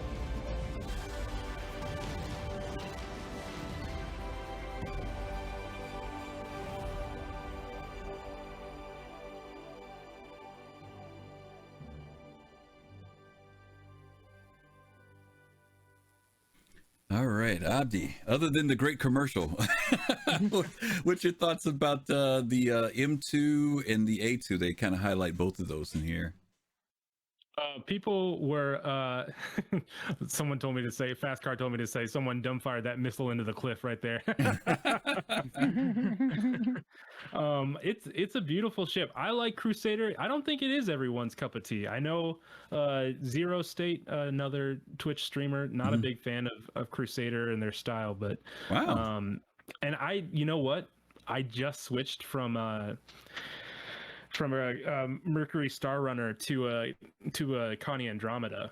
I keep waffling back and forth between these two ships, but I don't know. I like the style. I think it's super cool. I like that it can hold so much. It seems essential if you want to have a Nova tank to have this ship. It's interesting. It seems like just like a really big tanky ship. I've seen these ships go up against hammerheads and not get phased at all. And that's been interesting to watch. I'm curious to see what that Moab does. I guess we're not talking. Yeah, we are talking about the A2 too. Yeah, we're talking about the A2 as well as the M2. So I'm really curious to see if they roll out the Moab with more gameplay that would be supported with it. But yeah. Okay. I think they're beautiful ships. I like the design of them. Okay. Love, what about you? What are your thoughts on the A2 or the M2 or both? They're pretty awesome.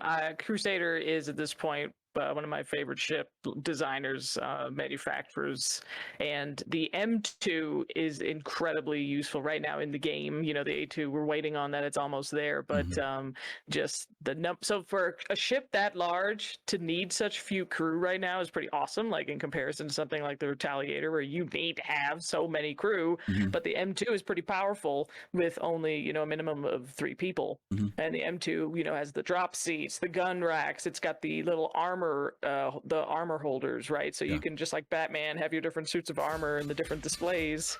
Ooh, thank you for the subscription. Station Vex, thank you so much. We appreciate that. Thanks for the subscription. Okay. Yeah. Whammer every time he gets thanks.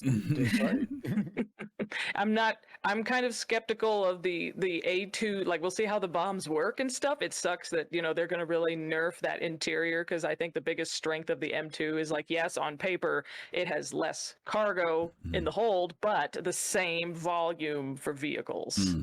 And not only ground vehicles, but you can put Merlins in there, which is something my org does on the regular now, is you can comfortably fit 5 P-52s and straight up launch them like Star Wars style, and then park them back inside mid-space, like during Xenothreat. It's been incredible, like Swarm of Hornet style, and you only have the 2 extra people in the ship, so you still have your 3 operators still shooting things from the M2 turrets, and then you can have up to 5 extra pilots in their Merlins, like getting it done. So they're both really awesome. We'll see how useful the bombs are. It's going to be expensive. It's going to be difficult, but we'll hopefully Star Citizen makes it works right on the first try, and we'll see that A2 come out a lot. Okay. DK, let me ask you: is this ship? I'm looking at how they're presenting this right in the trailer, right? And we're seeing everything here is atmospheric that they're doing. Are these ships about delivery? Because I know that everybody's had to weigh out. Like, I had a C2 first, right? Then after I got the C2, I was a little nervous, and I'm like, well, man, maybe I'll get the M2 because I'm willing to compromise the cargo for the extra armor and having the extra weapon. And then I was like, well, I'm almost at an A2. I might as well go ahead and buy the A2. So now I'm pushing up to an A2, right? Okay. So, but I still want an A2 or an M2. And I look at the C2, or I'm sorry, M2 or C2. I look at the C2 as what it is, a civilian cargo, and then the M2 being more of a military, you're going into more dangerous areas. But are these ships about delivery versus fighting?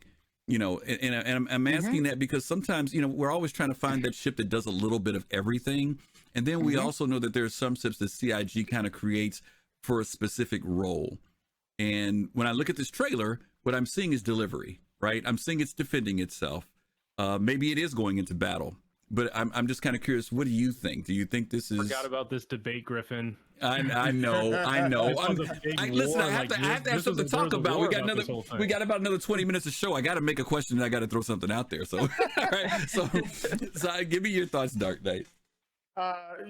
As somebody who's into logistics and things like that, I look at these particular ships as, you know, you've got your civilian variant of, say, a C-130 or C-5, you've got your military variant, and then you've got perhaps one that's been converted to drop bombs. But they are not fighters. They are built for specific needs. So you wouldn't take a C-5 into an air battle against a bunch of against a bunch of FAs, 18s, because it's not capable of doing wait a that. minute, you wouldn't or you shouldn't? Which one? Because these jokers will do it. Whether they should is another story. It's our citizen players will take a luxury ship into battle. So I guess that's just the way it works. Okay. But these ships were built to drop things off. You know, the C2 obviously is a cargo ship. The M2 is your C5 Hercules, your C-130. It goes down outside of the battle zone, drops off necessary supplies, troops, vehicles, whatever it needs to drop off, and then it takes off. And it has armament so it can protect itself as it's coming in and out of those landing zones. But it's not going in a direct head-to-head, offensive fight. It is specifically built for doing that. But this is Star Citizen. People will use it for whatever the hell they want to use it for. The A2 is a straight up land-based bomber. That's exactly what it is. It is dropping bombs with precision from high up in the air, just like any other Supreme bomber out there. And that's what it's built specific for. of a role. It is so specific. Especially, it's like, how's it going to work in lower gravity of moons, or is it just not going to happen at all? Like when we it's Crusader flies so good in atmosphere. It does. That's what everybody says about them. Built for atmosphere flight. That's the reason why I had the MSR, because it's just so good for rock mining. Like it's so maneuverable. At least it was in 313. But I'm curious to see. Same thing. Love Machine. I'm curious to see how it maneuvers in Atmo. And just like Inception, how do I drop you without any gravity? Too much. Oh God. Let's talk about the specs on. I really want to. Most of us are familiar with the M2 because the C2 and the M2 were released, and we've been flying it for a little bit. I had to laugh when the C2 came out. You know, I looked at it and said, "Wow, this thing is really, really nice." And then I saw the M2, and I didn't expect that armory in the back, which I thought was really, really cool. But then I laughed because people who bought an M2 complained, and this is too funny to me. You know what they complained about, Abdi? Do you know what they complained about? Of all the things they complained about, do you know what it was? They complained about not having like the little the TV food area. The kitchen, right? Exactly. Now, I thought that was too funny because I remember back in the day when people were watching this from like far back, looking at this war, like, is this really the hill people are dying of? I remember when people were mad about food. Remember that when food was going to come and go? Oh, we don't know. We don't want this to be a survival. We don't want this to be a survival game. And the next thing you know, people were like, "Hey, where's the kitchen?" I'm like, "What? Are you kidding me?" So it's too funny. Boys are hungry. I guess so. They didn't want them rations. Hey, they didn't want no rations. They want a microwave. I hear you. Okay. All right. So like I said, those two ships we know about, but the A2, I am going to talk about something that Love Machine talked about. She talked about the operating of this ship. If I'm not mistaken, this thing is supposed to carry 4 of those larger bombs. Those, I guess we can call them Moabs. We don't know what they are exactly, but the larger ordnance that they have are 4, but it carries 60 bomblets. And I don't see those bomblets as being small items. They carry 60. It's either, I don't know if it's either or both, but my point is 60. I wonder, can you change it? When you were talking about where the space goes, that's part of where the space goes. So I'm kind of curious as to that's kind of what I'm kind of thinking about is, when this ship comes into the game, and I agree with you guys 100% when you say that it has very specialized role. That's why I love this ship, because this is the type of thing that I would love doing. Some people would think it's just boring. I just want you to call me on the horn and say, "Okay, start your run." That's what I want to hear. You know what I mean? So you're gonna be laying that napalm down. Oh, no problem. No question about it. The other thing I would suggest to everybody, by the way, if you own a C2 and an M2, that's go get the black paint job. That way people will think you have an A2 and they'll leave you alone. So listen, he ain't got no cargo. That's a bomber, and then he'll be in good shape. You fly around in that white ship and that gray ship, they know exactly that you got cargo. All right, so I know they can scan you. I know, but I'm just teasing. And McSnibble, thank you for the subscription. Thank you. We appreciate that. Thank you so much. Okay. Let's see. Oh God, we got so much stuff to look at. There's that bomb. That bomb looks so cool falling out of there. Okay, let's go ahead and go into the next one here. All right, here we go. We're changing manufacturers now, going to Isperia. With courage, for honor, in strength, to glory.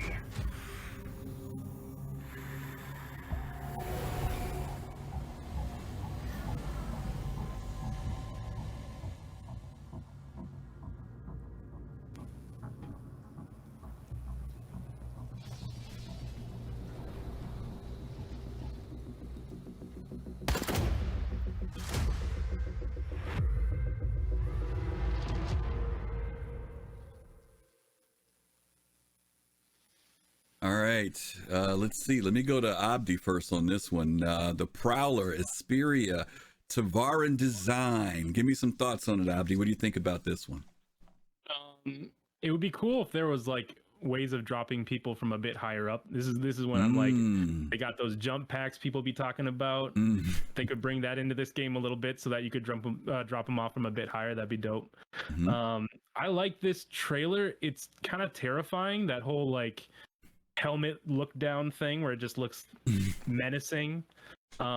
This ship looks menacing. If you're talking about profiles, like we were talking about with the Redeemer, this one, it makes me think of a scary predator bird, you know, like a bird of prey. And I think that's a great look for a ship that's supposed to drop people maybe into like, you know, heavy like areas with a lot of troops or something, but you're trying to get in there like really stealthy, I guess. My only question is, I don't know how stealthy this ship actually is. Is it pretty stealthy? Oh yeah. Yes. And I mean, when they improve stealth mechanics, it will be terrifying when, you know, you will not be able to see this thing. I think that's It's going to be meant to like, operate. That's why it's not that fast. Like it has like low acceleration. Like everything about it is meant to not be seen.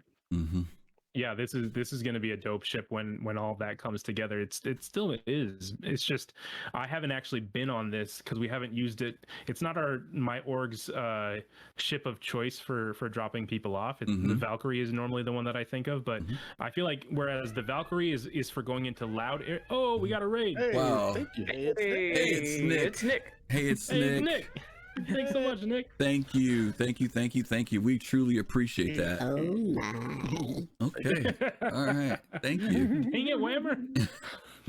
Scaring people. But like I was saying, whereas the Valkyrie comes in loud, I feel like this comes in quiet, and I think there's a need for both. Okay. Good. DK, thoughts on the Prowler? Oh, you mean the Klingon bird of prey? Yes, I love it. Absolutely love it. Okay. No, it's a cool ass ship. It really is. I like that ship. It's cool to walk around or to be in, and flying through quantum with the doors open while you're sitting there, just kind of staring out. Yeah, that's a lot of fun. No, it's a really I think what Abdi was saying. This thing is built to go deep into enemy territory very quietly, very unseen, like Love said, drop you off and then disappear. And then, and it's not meant to be into fighting. It's not meant to, go on offensive. It is meant just to drop in there, get you in, and get out as quickly and as quietly and unseen as possible. It's an awesome ship, though. It's beautiful. It's fun. I haven't actually flown the ship aside from just being on one, but I would have some fun. That's a cool ship. Yeah, it handles pretty nice, believe it or not. Yeah, it does handle well. LM, what's your thoughts on this one? This is one of my favorite ships. It's amazing, and now that it's in game and flyable, and it's left the mythical space in the Teveran War, you know, in the lore, like yes, the Teveran lost, but that's not to say that the Prowler was a terrifying thing for the UEE to not see until it was too late. In the QAs, it talks about 2 features that are yet to be in game, and one of them is the phalanx shields, where a bunch of Prowlers, if they have the co-pilot as the shield operator, can project a shield face out to make a defensive unbreakable line. And 2, the Gravlevs. Now, I think I might have read this in some places. I'm going to read it. And it's not going to be easy to implement, but maybe one day it'll happen, and this is what I want to happen. You will not see the Prowler, but it will magnetize to your ship. Let me read it. Let me read it for you. I got it sitting right here because I was about to bust their ears up. I was about to bust their ears up. Let me read it. They're called ground runners. These focused gravity emitters create a cushion underneath the Prowler, allowing it to navigate along precarious and uneven surfaces such as landscapes or even ship hulls to avoid scans. Wow. So cool. Okay. So let's sit on the side of your javelin. waiting. Or bring your 890 jump and have a Prowler on the bottom or something like that. Oh yeah, even better. No, and not to mention this thing coming in can skim the surface at nighttime and be able, fly low, not have to worry about hitting anything. I mean, there's a lot that this ship brings to the table. Like you said, LM, it just got to get the tech in there. But when they deliver that, this is going to be a monster of a ship. Yeah, because it's rare. The price point, it's rare right now. People don't think there's a lot of use. It does not have a lot of amenities. It just has the chairs and the gun racks, and it actually, the co-pilot chair does not function as intended. Yeah, I haven't flown it in 314, but like the top seat, it is a remote turret. However, that bottom seat still can't take over to fly just yet, so they have to fix that. So a lot of people might have dumped their Prowlers or thought it was too expensive, but when those capabilities come on, like they're going to be unique to only the Prowler. Yep, absolutely. Yep. And Nubifier said, $5 million in game, by the way. Yeah, hey Nubifier, by the way, he just mentioned something too. He talks about it's pretty inside. And I know Abdi, you alluded to this earlier. That avian design in there is amazing. I mean, they really went to work when they designed that whole theme inside of this ship. Look at her, she's got it behind her now, y'all. There it is. There it is. She's got it. That is too funny. I feel like an idiot too, because watch this as the trailer comes back around. I just noticed this now. The Tevarin are the bird people, right? Right. Yes. Yeah, look at this helmet. That looks just like a bird with a beak. You never saw that? Really?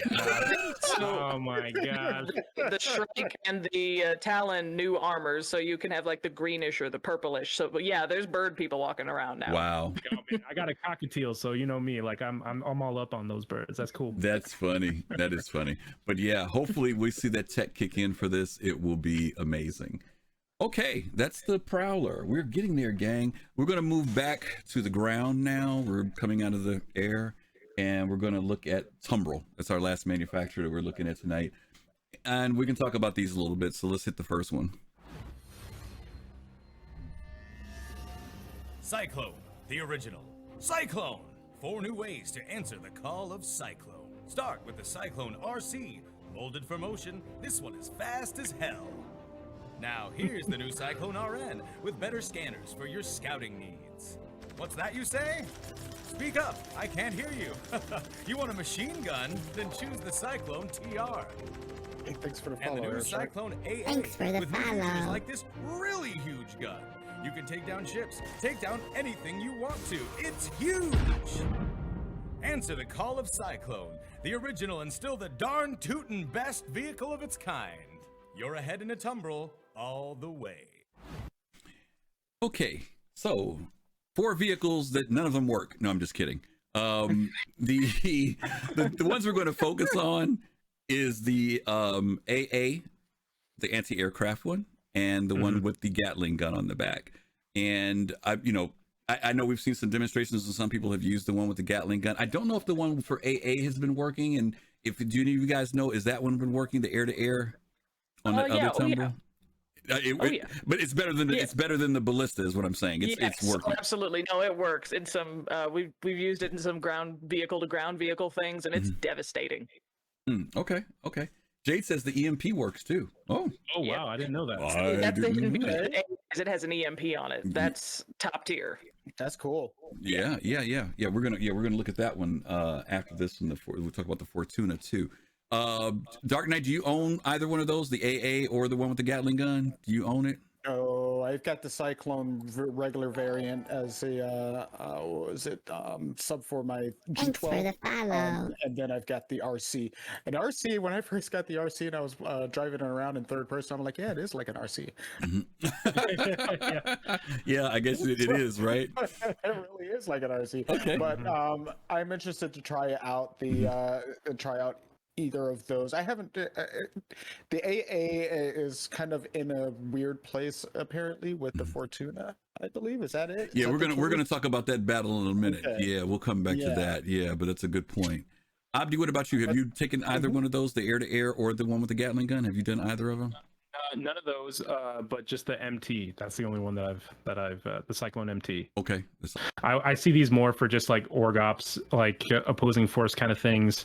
I don't really see much a point in, like, if you bring a rock, you bring a land vehicle to also defend the rock or whatever. I feel like I'd rather have a vehicle that could fly. I don't know, but maybe I'm wrong. Maybe I could be convinced otherwise. Okay. Yeah, I don't know. All right. Well, we talked about the Fortuna. Let's take a quick look at that one, because this one, it was a little bit of controversy when this came out, because some people felt like this kind of was a repetition of some, what was already out there. So let's talk about this one.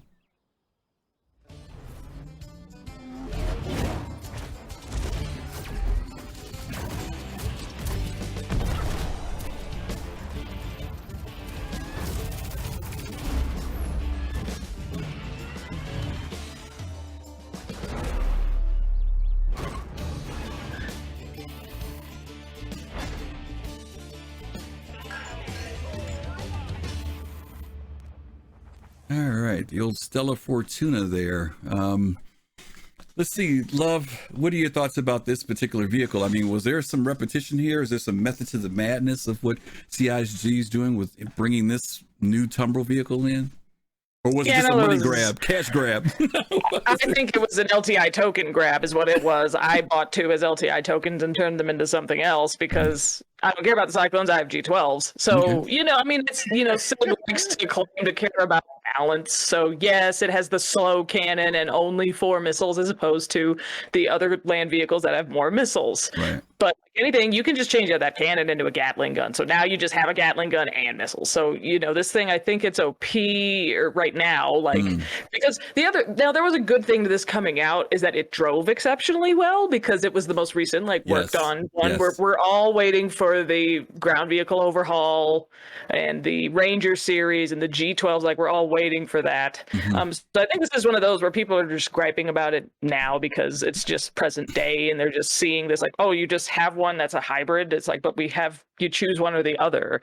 And it's this is, this is not a good hill to die on today when 2 years from now you're going to have everything else that's going to exist. So it's decent. Like I say, it drives exceptionally well compared to the other models at this point. And yeah, good LTI token. So if you missed it, sorry to hear that, but it came out right in time for IAE to happen. I think, when did this come out? Actually, I think it came out before Invictus, right? Or it was last year. Yeah, because they did So this is the they did the whole St. Patty. This was the whole St. Patty's Day thing, if I remember correctly, with the green. Remember? So that's when they did the green skin with the Star Runner. Yeah, so that was this year. So that was the Invictus. Yeah, so this was the LTI grab for Invictus. That's what it was. Yeah. DK, did you? There were some people who literally melted their other stuff to get this one, right? There were some people who did. What are your thoughts? I mean, does it make sense? Is it the fact that people say, "Hey, two things in the same one" versus me having 2 separate ones? What are your thoughts on that? Possibly. Yeah, I mean, I think that's kind of what it came down to for some people. It's well, I've got this one. I don't actually need this one because this one does, the Fortuna version, it does just as much as the other one and maybe more. And so it's I can see the justification. I can see the justification. I can see the kind of pushback that why do we have 2 vehicles that are almost the same. Mm. So I can understand it, and but it is like Love was saying. I've got the G12, you know, and I could always get the variant of that one for military. Okay. You know, so that's my choice. Origin for life. Okay. Smooth supremacy. Yeah. Smooth rovers. Okay, Abdi, my question is going to be totally outside of the thing about tumbrils, but I want to talk about visuals, marketing, this whole 9 yards. Is this something that people responded to because it was a cool thing? And I mean, in the sense of the whole green theme, the data runner, jumping across the cliff, flying inside. I mean, they didn't do that with the other tumbrils. The other tumbrils just rolled around in the dirt and that was it, right? This one, they kind of did all this elaborate cutting through trees. Or was it that people saw something in this shit, you know, this particular vehicle and said, yeah, but this is worth buying? Uh-oh, we lost your audio. I'm muted. Sorry, I was muted there. That's okay. There you go. Both, but more so for me, I can talk from my perspective, and for me, it was a good LTI token. Okay. Like I didn't get the green paint. I just used this so that I could get, you know, a Mercury Star Runner or something like that. I can't remember what I got with it. But yeah, just to have an LTI token. Okay. We did use this. I think I said this before. We used this as in my org for ground ops. And it was fun for that, but more than that, I haven't really seen its use. And it really seems like the kind of thing that I would not recommend anyone buy. And this is my personal opinion again, but like this is an in-game thing. Like this is a thing that I would buy in-game unless you really, really want it. If you really want it, get whatever you want. But if you're trying to save money, I would just buy this with in-game cred. Seriously, 30,000 is all you need. That's all you need. That's so cheap. Oh yeah, that's it. Yeah. 30 grand. You get any of those vehicles. Yeah. I do want to go back to something, Love, you said earlier about this vehicle, I think before we had the cutoff, and that's the fact that they had improved the performance of driving on this tumbril. You could definitely feel the difference in how this one handled. And I know they were going to upgrade all the rest of them up into a better thing. And I know because you're one of the people who deals with the races, you guys are probably very sensitive to the fact of how these vehicles handle. But I got one. Because the only one I had before was is it the RN, the one that has the scanning capabilities? At the RC? That's all I had. So I wanted something that, you know, had some level of defense to it, and I ended up buying this one because I didn't have the AA or the TR. But yeah, it's interesting. I know a lot of people did pick it up as tokens, like they do for most stuff that's, you know, between $40 and $60. It's understandable. Okay, we're going to hit our last vehicle of the tumbril line, and we'll probably look at a little bit of video for this one as well, but it is the Nova tank. This was something that was anticipated for quite a while, and the tank finally came out. The tank. Let me start with Love. Love, do you own a tank? Oh, absolutely. Oh, you do? Okay, well, tell us your experience. It's really fun. An outsider and even a Star Citizen insider would say, why do you have tanks in your space sim? Because it's really cool. They are so cool. They are really, really cool. If you have friends that have tanks, drive one today. Do it. It's incredible. I did the Rec Raiders did participate in the Atmo Esports Tonk of War, where they straight up had 5 tonks on either side of the landscape trying to head across to kill each other, to kill the people next to each other. And it was incredible. Those things can get up and go. The driving is magnificent. The cannons are magnificent. Like we've seen in Xenothreat, you can put 2 of them side by side on the deck of the Carrack and fire at the Idris. Like it's nuts. It's absolutely nuts. It's incredible. And as a ship that's new, it does have the beauty of the components are on the inside. You can reveal, like, here's the size 1 shield generator. Here's the size 1 power plant. So it's nice. It's brand new. They made it, you know, just in time for last, what was it, spring? Oh man, I can't remember. Things come out, man. Time goes by. But when it came out like in perfect condition. Like it works exceptionally well, and it's so much fun to drive. Okay. Wait, is this true? Will Madical says that you can one-shot a hammerhead with a tonk? Wouldn't that? Oh, believe it. Yeah, I'm pretty sure we did that. I'm pretty sure we tested that. We did a lot of testing with these bad boys. Yeah. Damn. Yeah, these are they're pretty large vehicles too. Abdi, let me hit you with that question. You know, a lot of times there are things in Star Citizen that people get. And Olav Vavix, thank you for the 100 bits. We appreciate that. This is a 3-person operation kind of thing with the tongue. And a lot of times, you know, people, we get certain things in Star Citizen, and I understand there are people that want to be able to solo in certain, you know, vehicles, whether they're ships or whatever. In real tanks, by the way, you do have multiple people in them, right? So, you know, is it unrealistic? Should CIG stick with that? Should they stick with vehicles like this thing is big. This tank is huge. Should they stick with that type of idea that, you know, they keep these multiplayer vehicles that it takes more than one person to handle? I mean, you could go out there by yourself, but you're at a deficit unless you have a fully manned vehicle.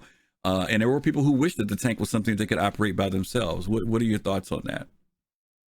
I think that what I like that CIG does is they usually offer a range.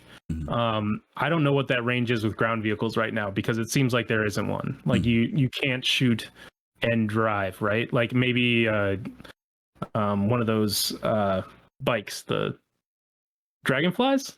I believe you can in the Cyclone and the tank, but you can't rotate the turret. You're just stuck pointing. You're stuck pointing forward, right? Yep. Okay. So then, Ursa, I believe, yeah, you're stuck. Then pointing. I mean, like you've got I guess it makes sense then if you have an option for, you know, this is what you get when you're just playing by yourself. It might not be as powerful as if you played with a multi-crew, but that's what makes multi-crewing fun. Like that's what the draw is of multi-crewing. And I think that there needs to be a draw for multi-crewing. Otherwise you're just going to get a bunch of solos, you know, just going out on their own and stuff like that. And I think they always wanted this game. I think that's the big Chris Roberts thing. It always wanted people to play together in this game. Yeah. Yeah. So Dark Knight, let me ask you this then, because then I know this is getting to a whole different argument, but I do want to mention this because some of these vehicles that we've been talking about that are going to bring the pain, you do need multiple people to make it happen. How do we balance out this whole thing though of players who say, I want to be able to use my NPC, or I want to be able to use blades? You know, how do you think that should people be able to automate completely? Should they maybe only able to automate a certain percent? Like maybe, like let's say if you've got 10 spots, you can only automate 4 or 7. You know, how do you avoid that whole thing where somebody just because I know there are some people who want, like we were joking around, somebody was telling us a story about somebody who wants to be able to operate a javelin. You know, they want to be able to slave everything and handle a javelin. And we're like, that's kind of crazy. So what are your thoughts about that? Because like a tank, you could probably slave some of the things in here, you know? Yeah, I would. You can slave. You know, your guns in a tank. It's not a problem. I'm sure a solo player will do that. Is it viable? Maybe not. Not really. Not the best. But is it possible? Sure, you can try it. I believe that it's definitely more multiplayer, or, you know, hand or human player type of vehicle. I mean, Paseo said it best: you devalue everything by making it soloable. You know, you can fly in Elite, you can fly the biggest ship out there, which is about the size of a javelin, all by yourself. What's the purpose? There's no multi-crew in that. If it comes to NPCs, I think that might be slightly a different thing than a bladed turret with a computer blade. Right. I think NPCs are hireable. NPCs will be as effective or just a little bit less effective than a human player. I would imagine that a higher tiered NPC that's got a lot of flight time and skill can be almost as effective as a top tier human player. I've seen it in Elite. A lot of people say, "Oh, NPCs can't be that tough." Elite NPCs will kick an elite pilot's ass, literally. They do not play around, so you can't say that an NPC can't do it. I think it's just going to be a quantity thing that they're going to impose. You can only have so many NPCs in your group. You can only blade or slave so many turrets, or they are only as effective. I think that one ship that you can slave the turret, but it has to point forward. And you cannot turn it around or have it, do a circle. Maybe that will be a thing. I don't know, but we've seen automated turrets and things before. So yeah, I mean, it's a social game. It's not a one-player game. Okay. All right, we're going to jump to some questions here, guys, because we lost a little bit of time on the show tonight. So I am going to just kind of ask some questions of the panel.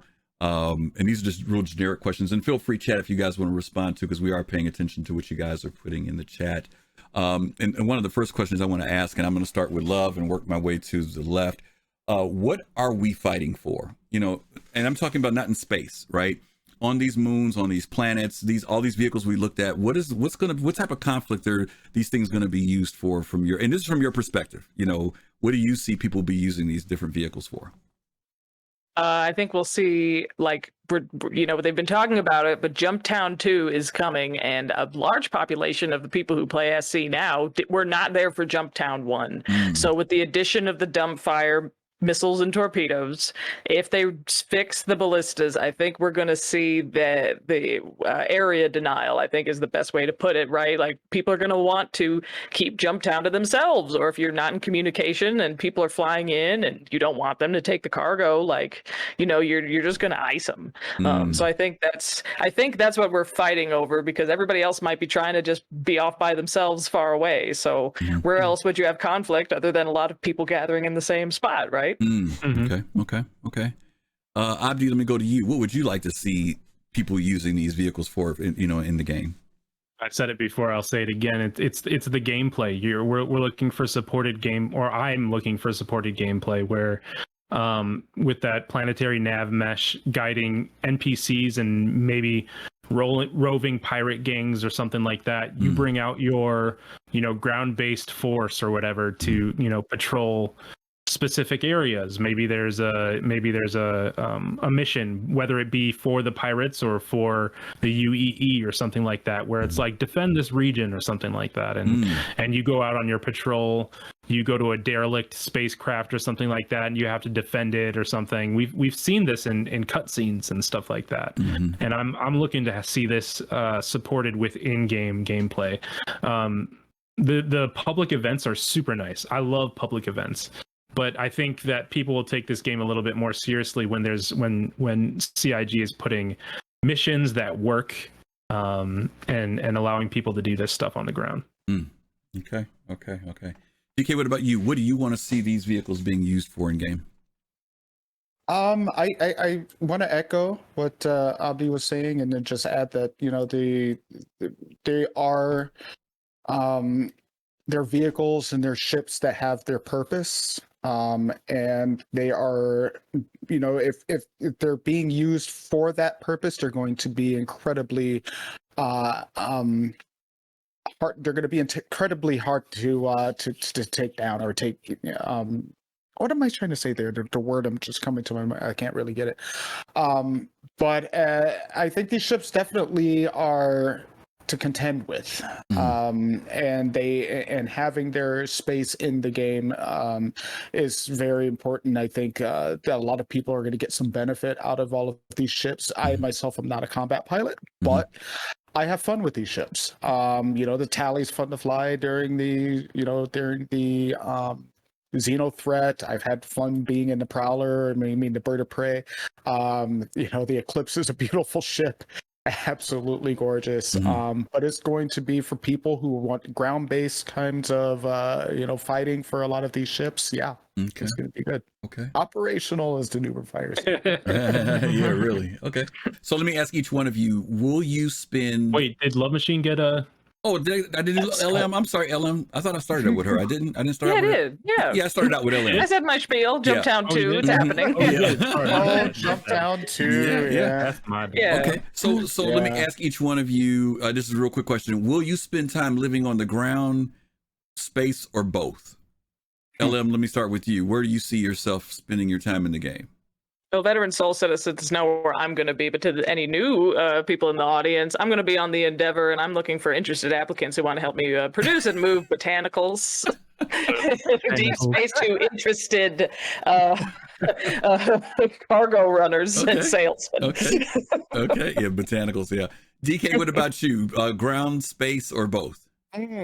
Tough one, but I'm going to be doing frequent flights on the Starliner to the botanical gardens at the so just in case anybody wants to get a ride out there, you're welcome to join me. I'll probably be living on my Starliner. Who knows? Or even my 600. I don't know. Okay, all right. So you feel you're going to be living more in space. Okay, all right. And an apartment in Area 18. I'll have an apartment over there. Okay, just so all I can right. take it up. Okay. Abdi, what about you? Where are you thinking about being? I kind of like the idea of having like a Tatooine style, out in the middle of nowhere outpost. Mm-hmm. The only thing that scares me is I don't know what outpost defense will look like, and that's kind of what we're talking about now. Mm-hmm. Like, are we going to be able to put turrets down like it's some kind of real-time strategy game, or is it going to be like you got to have shifts and like you got to partner up with some people in Germany or something like that, so that when you go to bed, it's time for another person to get on shift and like defend the base or something. I don't know what it's going to look like. Okay. But I like having my feet on the ground. Mm-hmm. And I feel like I'd like my character to have that too. It just kind of makes you feel solid. Of course, every ship that I own, I feel like I want it to be able to go out on, excursions, have a place for me to log out in a bed. But I really like that idea of having a communal space on a planet. Yeah. Dark Knight, Abdi kind of went to the next question, which is where we were going to talk about protecting what's yours, right? Mm-hmm. What do you see could be some things? Jade mentioned in chat talking about being able to put up auto defense turrets. What there's a part of me that says that wonders that sometimes the chaos that we see happen in a game happens because, and we've talked about this before, when players have nothing else better to do, right? When there are other things for them to do, sometimes you see the chaos meter go down, right? If housing becomes a normal thing, I'm not talking about bases for orgs, I'm talking about housing, right? You decide to build someplace, you got your nice little quaint spot out in the tree somewhere, you're out there by yourself. If that becomes the norm in the game, do you think that people will respect that? And I'm saying in the sense of, that's just somebody's house. You know what I'm saying? Now I'm just asking, Abdi, I get it. Because what I'm saying is, because you haven't played Rust, man. None of you guys have played Rust. But see, Rust cultivates that, and there's a difference when you have a game that cultivates it, and a game that says when something becomes the norm. And I guess, and don't get me wrong, I get that people will do it, but here's the deal, right? We've talked about what happens when you live. Remember, we've talked about the fact that the UEE isn't the only jurisdiction that's going to be in the game. You will be in certain places where if you do certain crimes, i.e., break into somebody's home, that there could be penalties that come with that. And if the penalties weigh enough, is it worth breaking into somebody's home only to find nothing but clothes and a TV?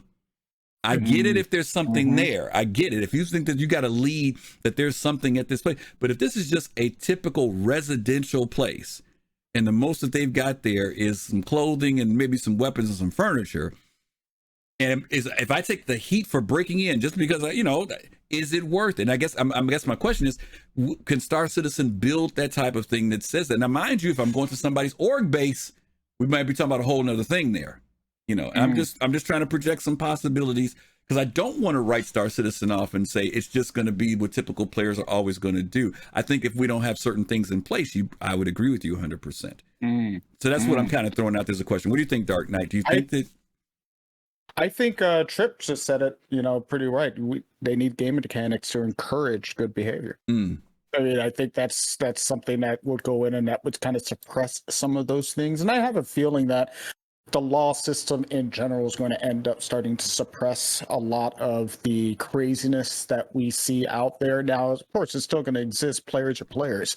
That's just the way it is. You give them an inch, they're going to run with it for 1,000 miles. Ain't no doubt with it. Right. But I, when it comes down to having your own home space, your own base, one turret at least have a turret sitting out there that's got some kind of a defensive capability to protect yourself while you're out there. But players are gonna come if they find you, they're gonna try and do something. Okay. So I mean, some players, if they're gonna be around, if they happen to find your little homestead out there, some players will find you and they'll just bomb you on site. They don't care.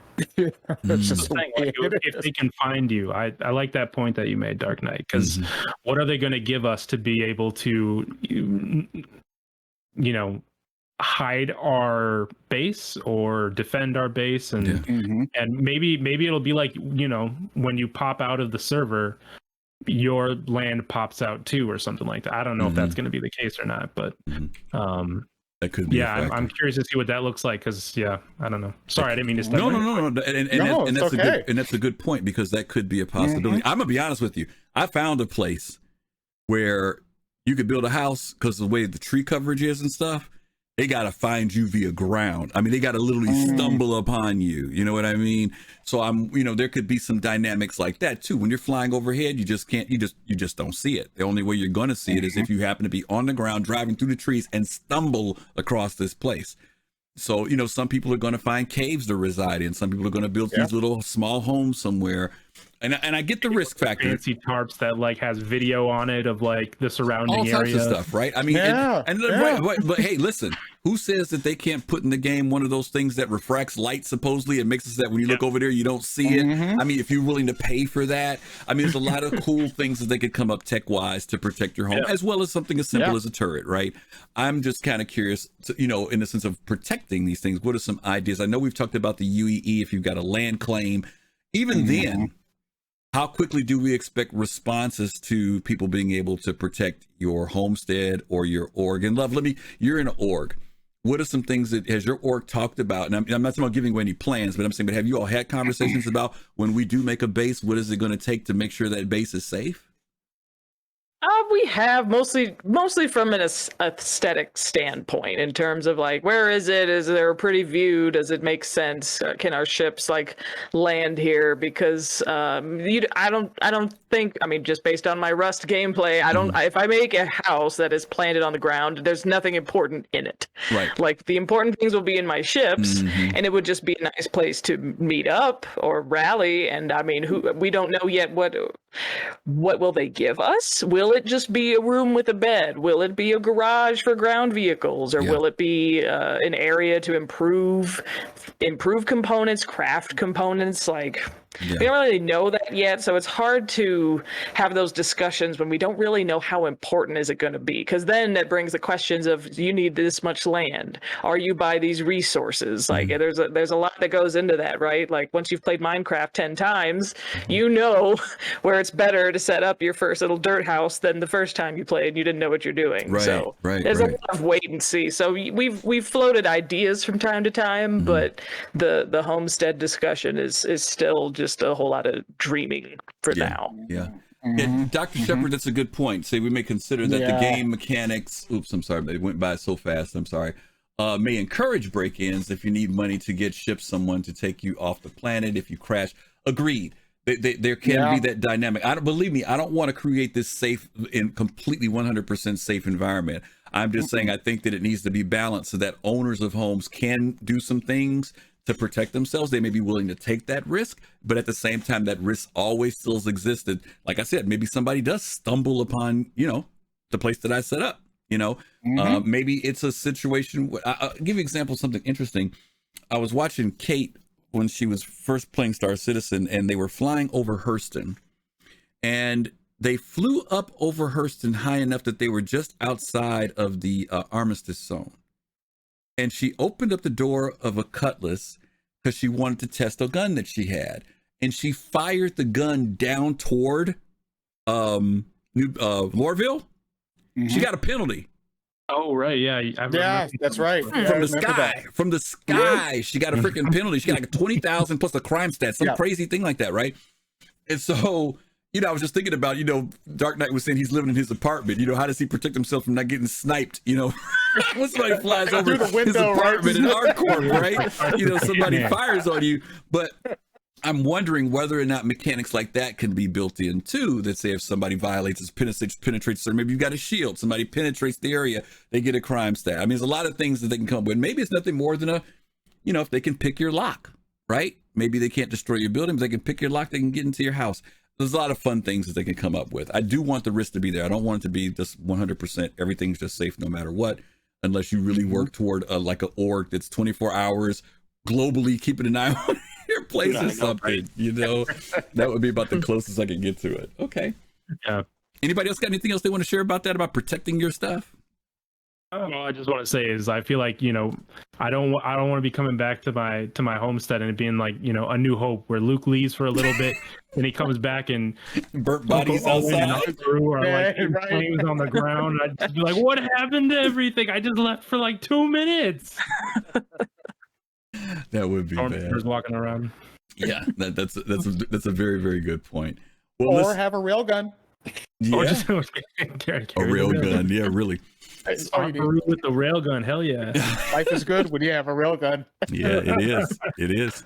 Well, listen, we talked about a lot of good stuff tonight. We are looking forward to 3.15, where we'll finally see the Aegis Redeemer and also the Crusader A2 enter into the game. Obviously, we're looking forward to things such as homesteads and things like that. And as some people mentioned earlier, when we start seeing ground gameplay really mean something, I'm looking forward to roads coming in, right? I mean, there's got to be a reason for roads. They're not just there for no reason. So, hopefully a lot of these different vehicles we talked about today, we'll start to see them come into play for that as well. I'm telling you, planetary nav mesh, man. We're going to get people and roads and settlements. Yeah. Things are going to get populated. Absolutely. Yep. Absolutely. It'll be something to look forward to. I agree 100%. Well, listen, we want to thank Dark Knight. Oh, go ahead. Your point. The 91 people. People gotta know about this. Okay. So last night or yesterday, we were in doing Xenothreat, and we had been in game. We probably ended up doing 2 missions or two rounds of Xenothreat. I think we ended up doing. Somebody correct me if we're wrong, but I ended up taking looked into the comms panel, and I take a look at how many people were actually in the server, because it was running really smooth and things were great. I looked and it said there were 80 people in the server. 81 people total. And then it was 40 out of 81, which was just insane. Is server meshing there? Yeah, maybe little bits and pieces. They're testing stuff. They're trying. I don't know, Dark Knight. You got that old graphics processor. I don't know. Maybe your processor was bugging out on you, man. I don't know. I don't know, man. My graphics is like 2 years. My CPU is dead. My CPU is like ancient.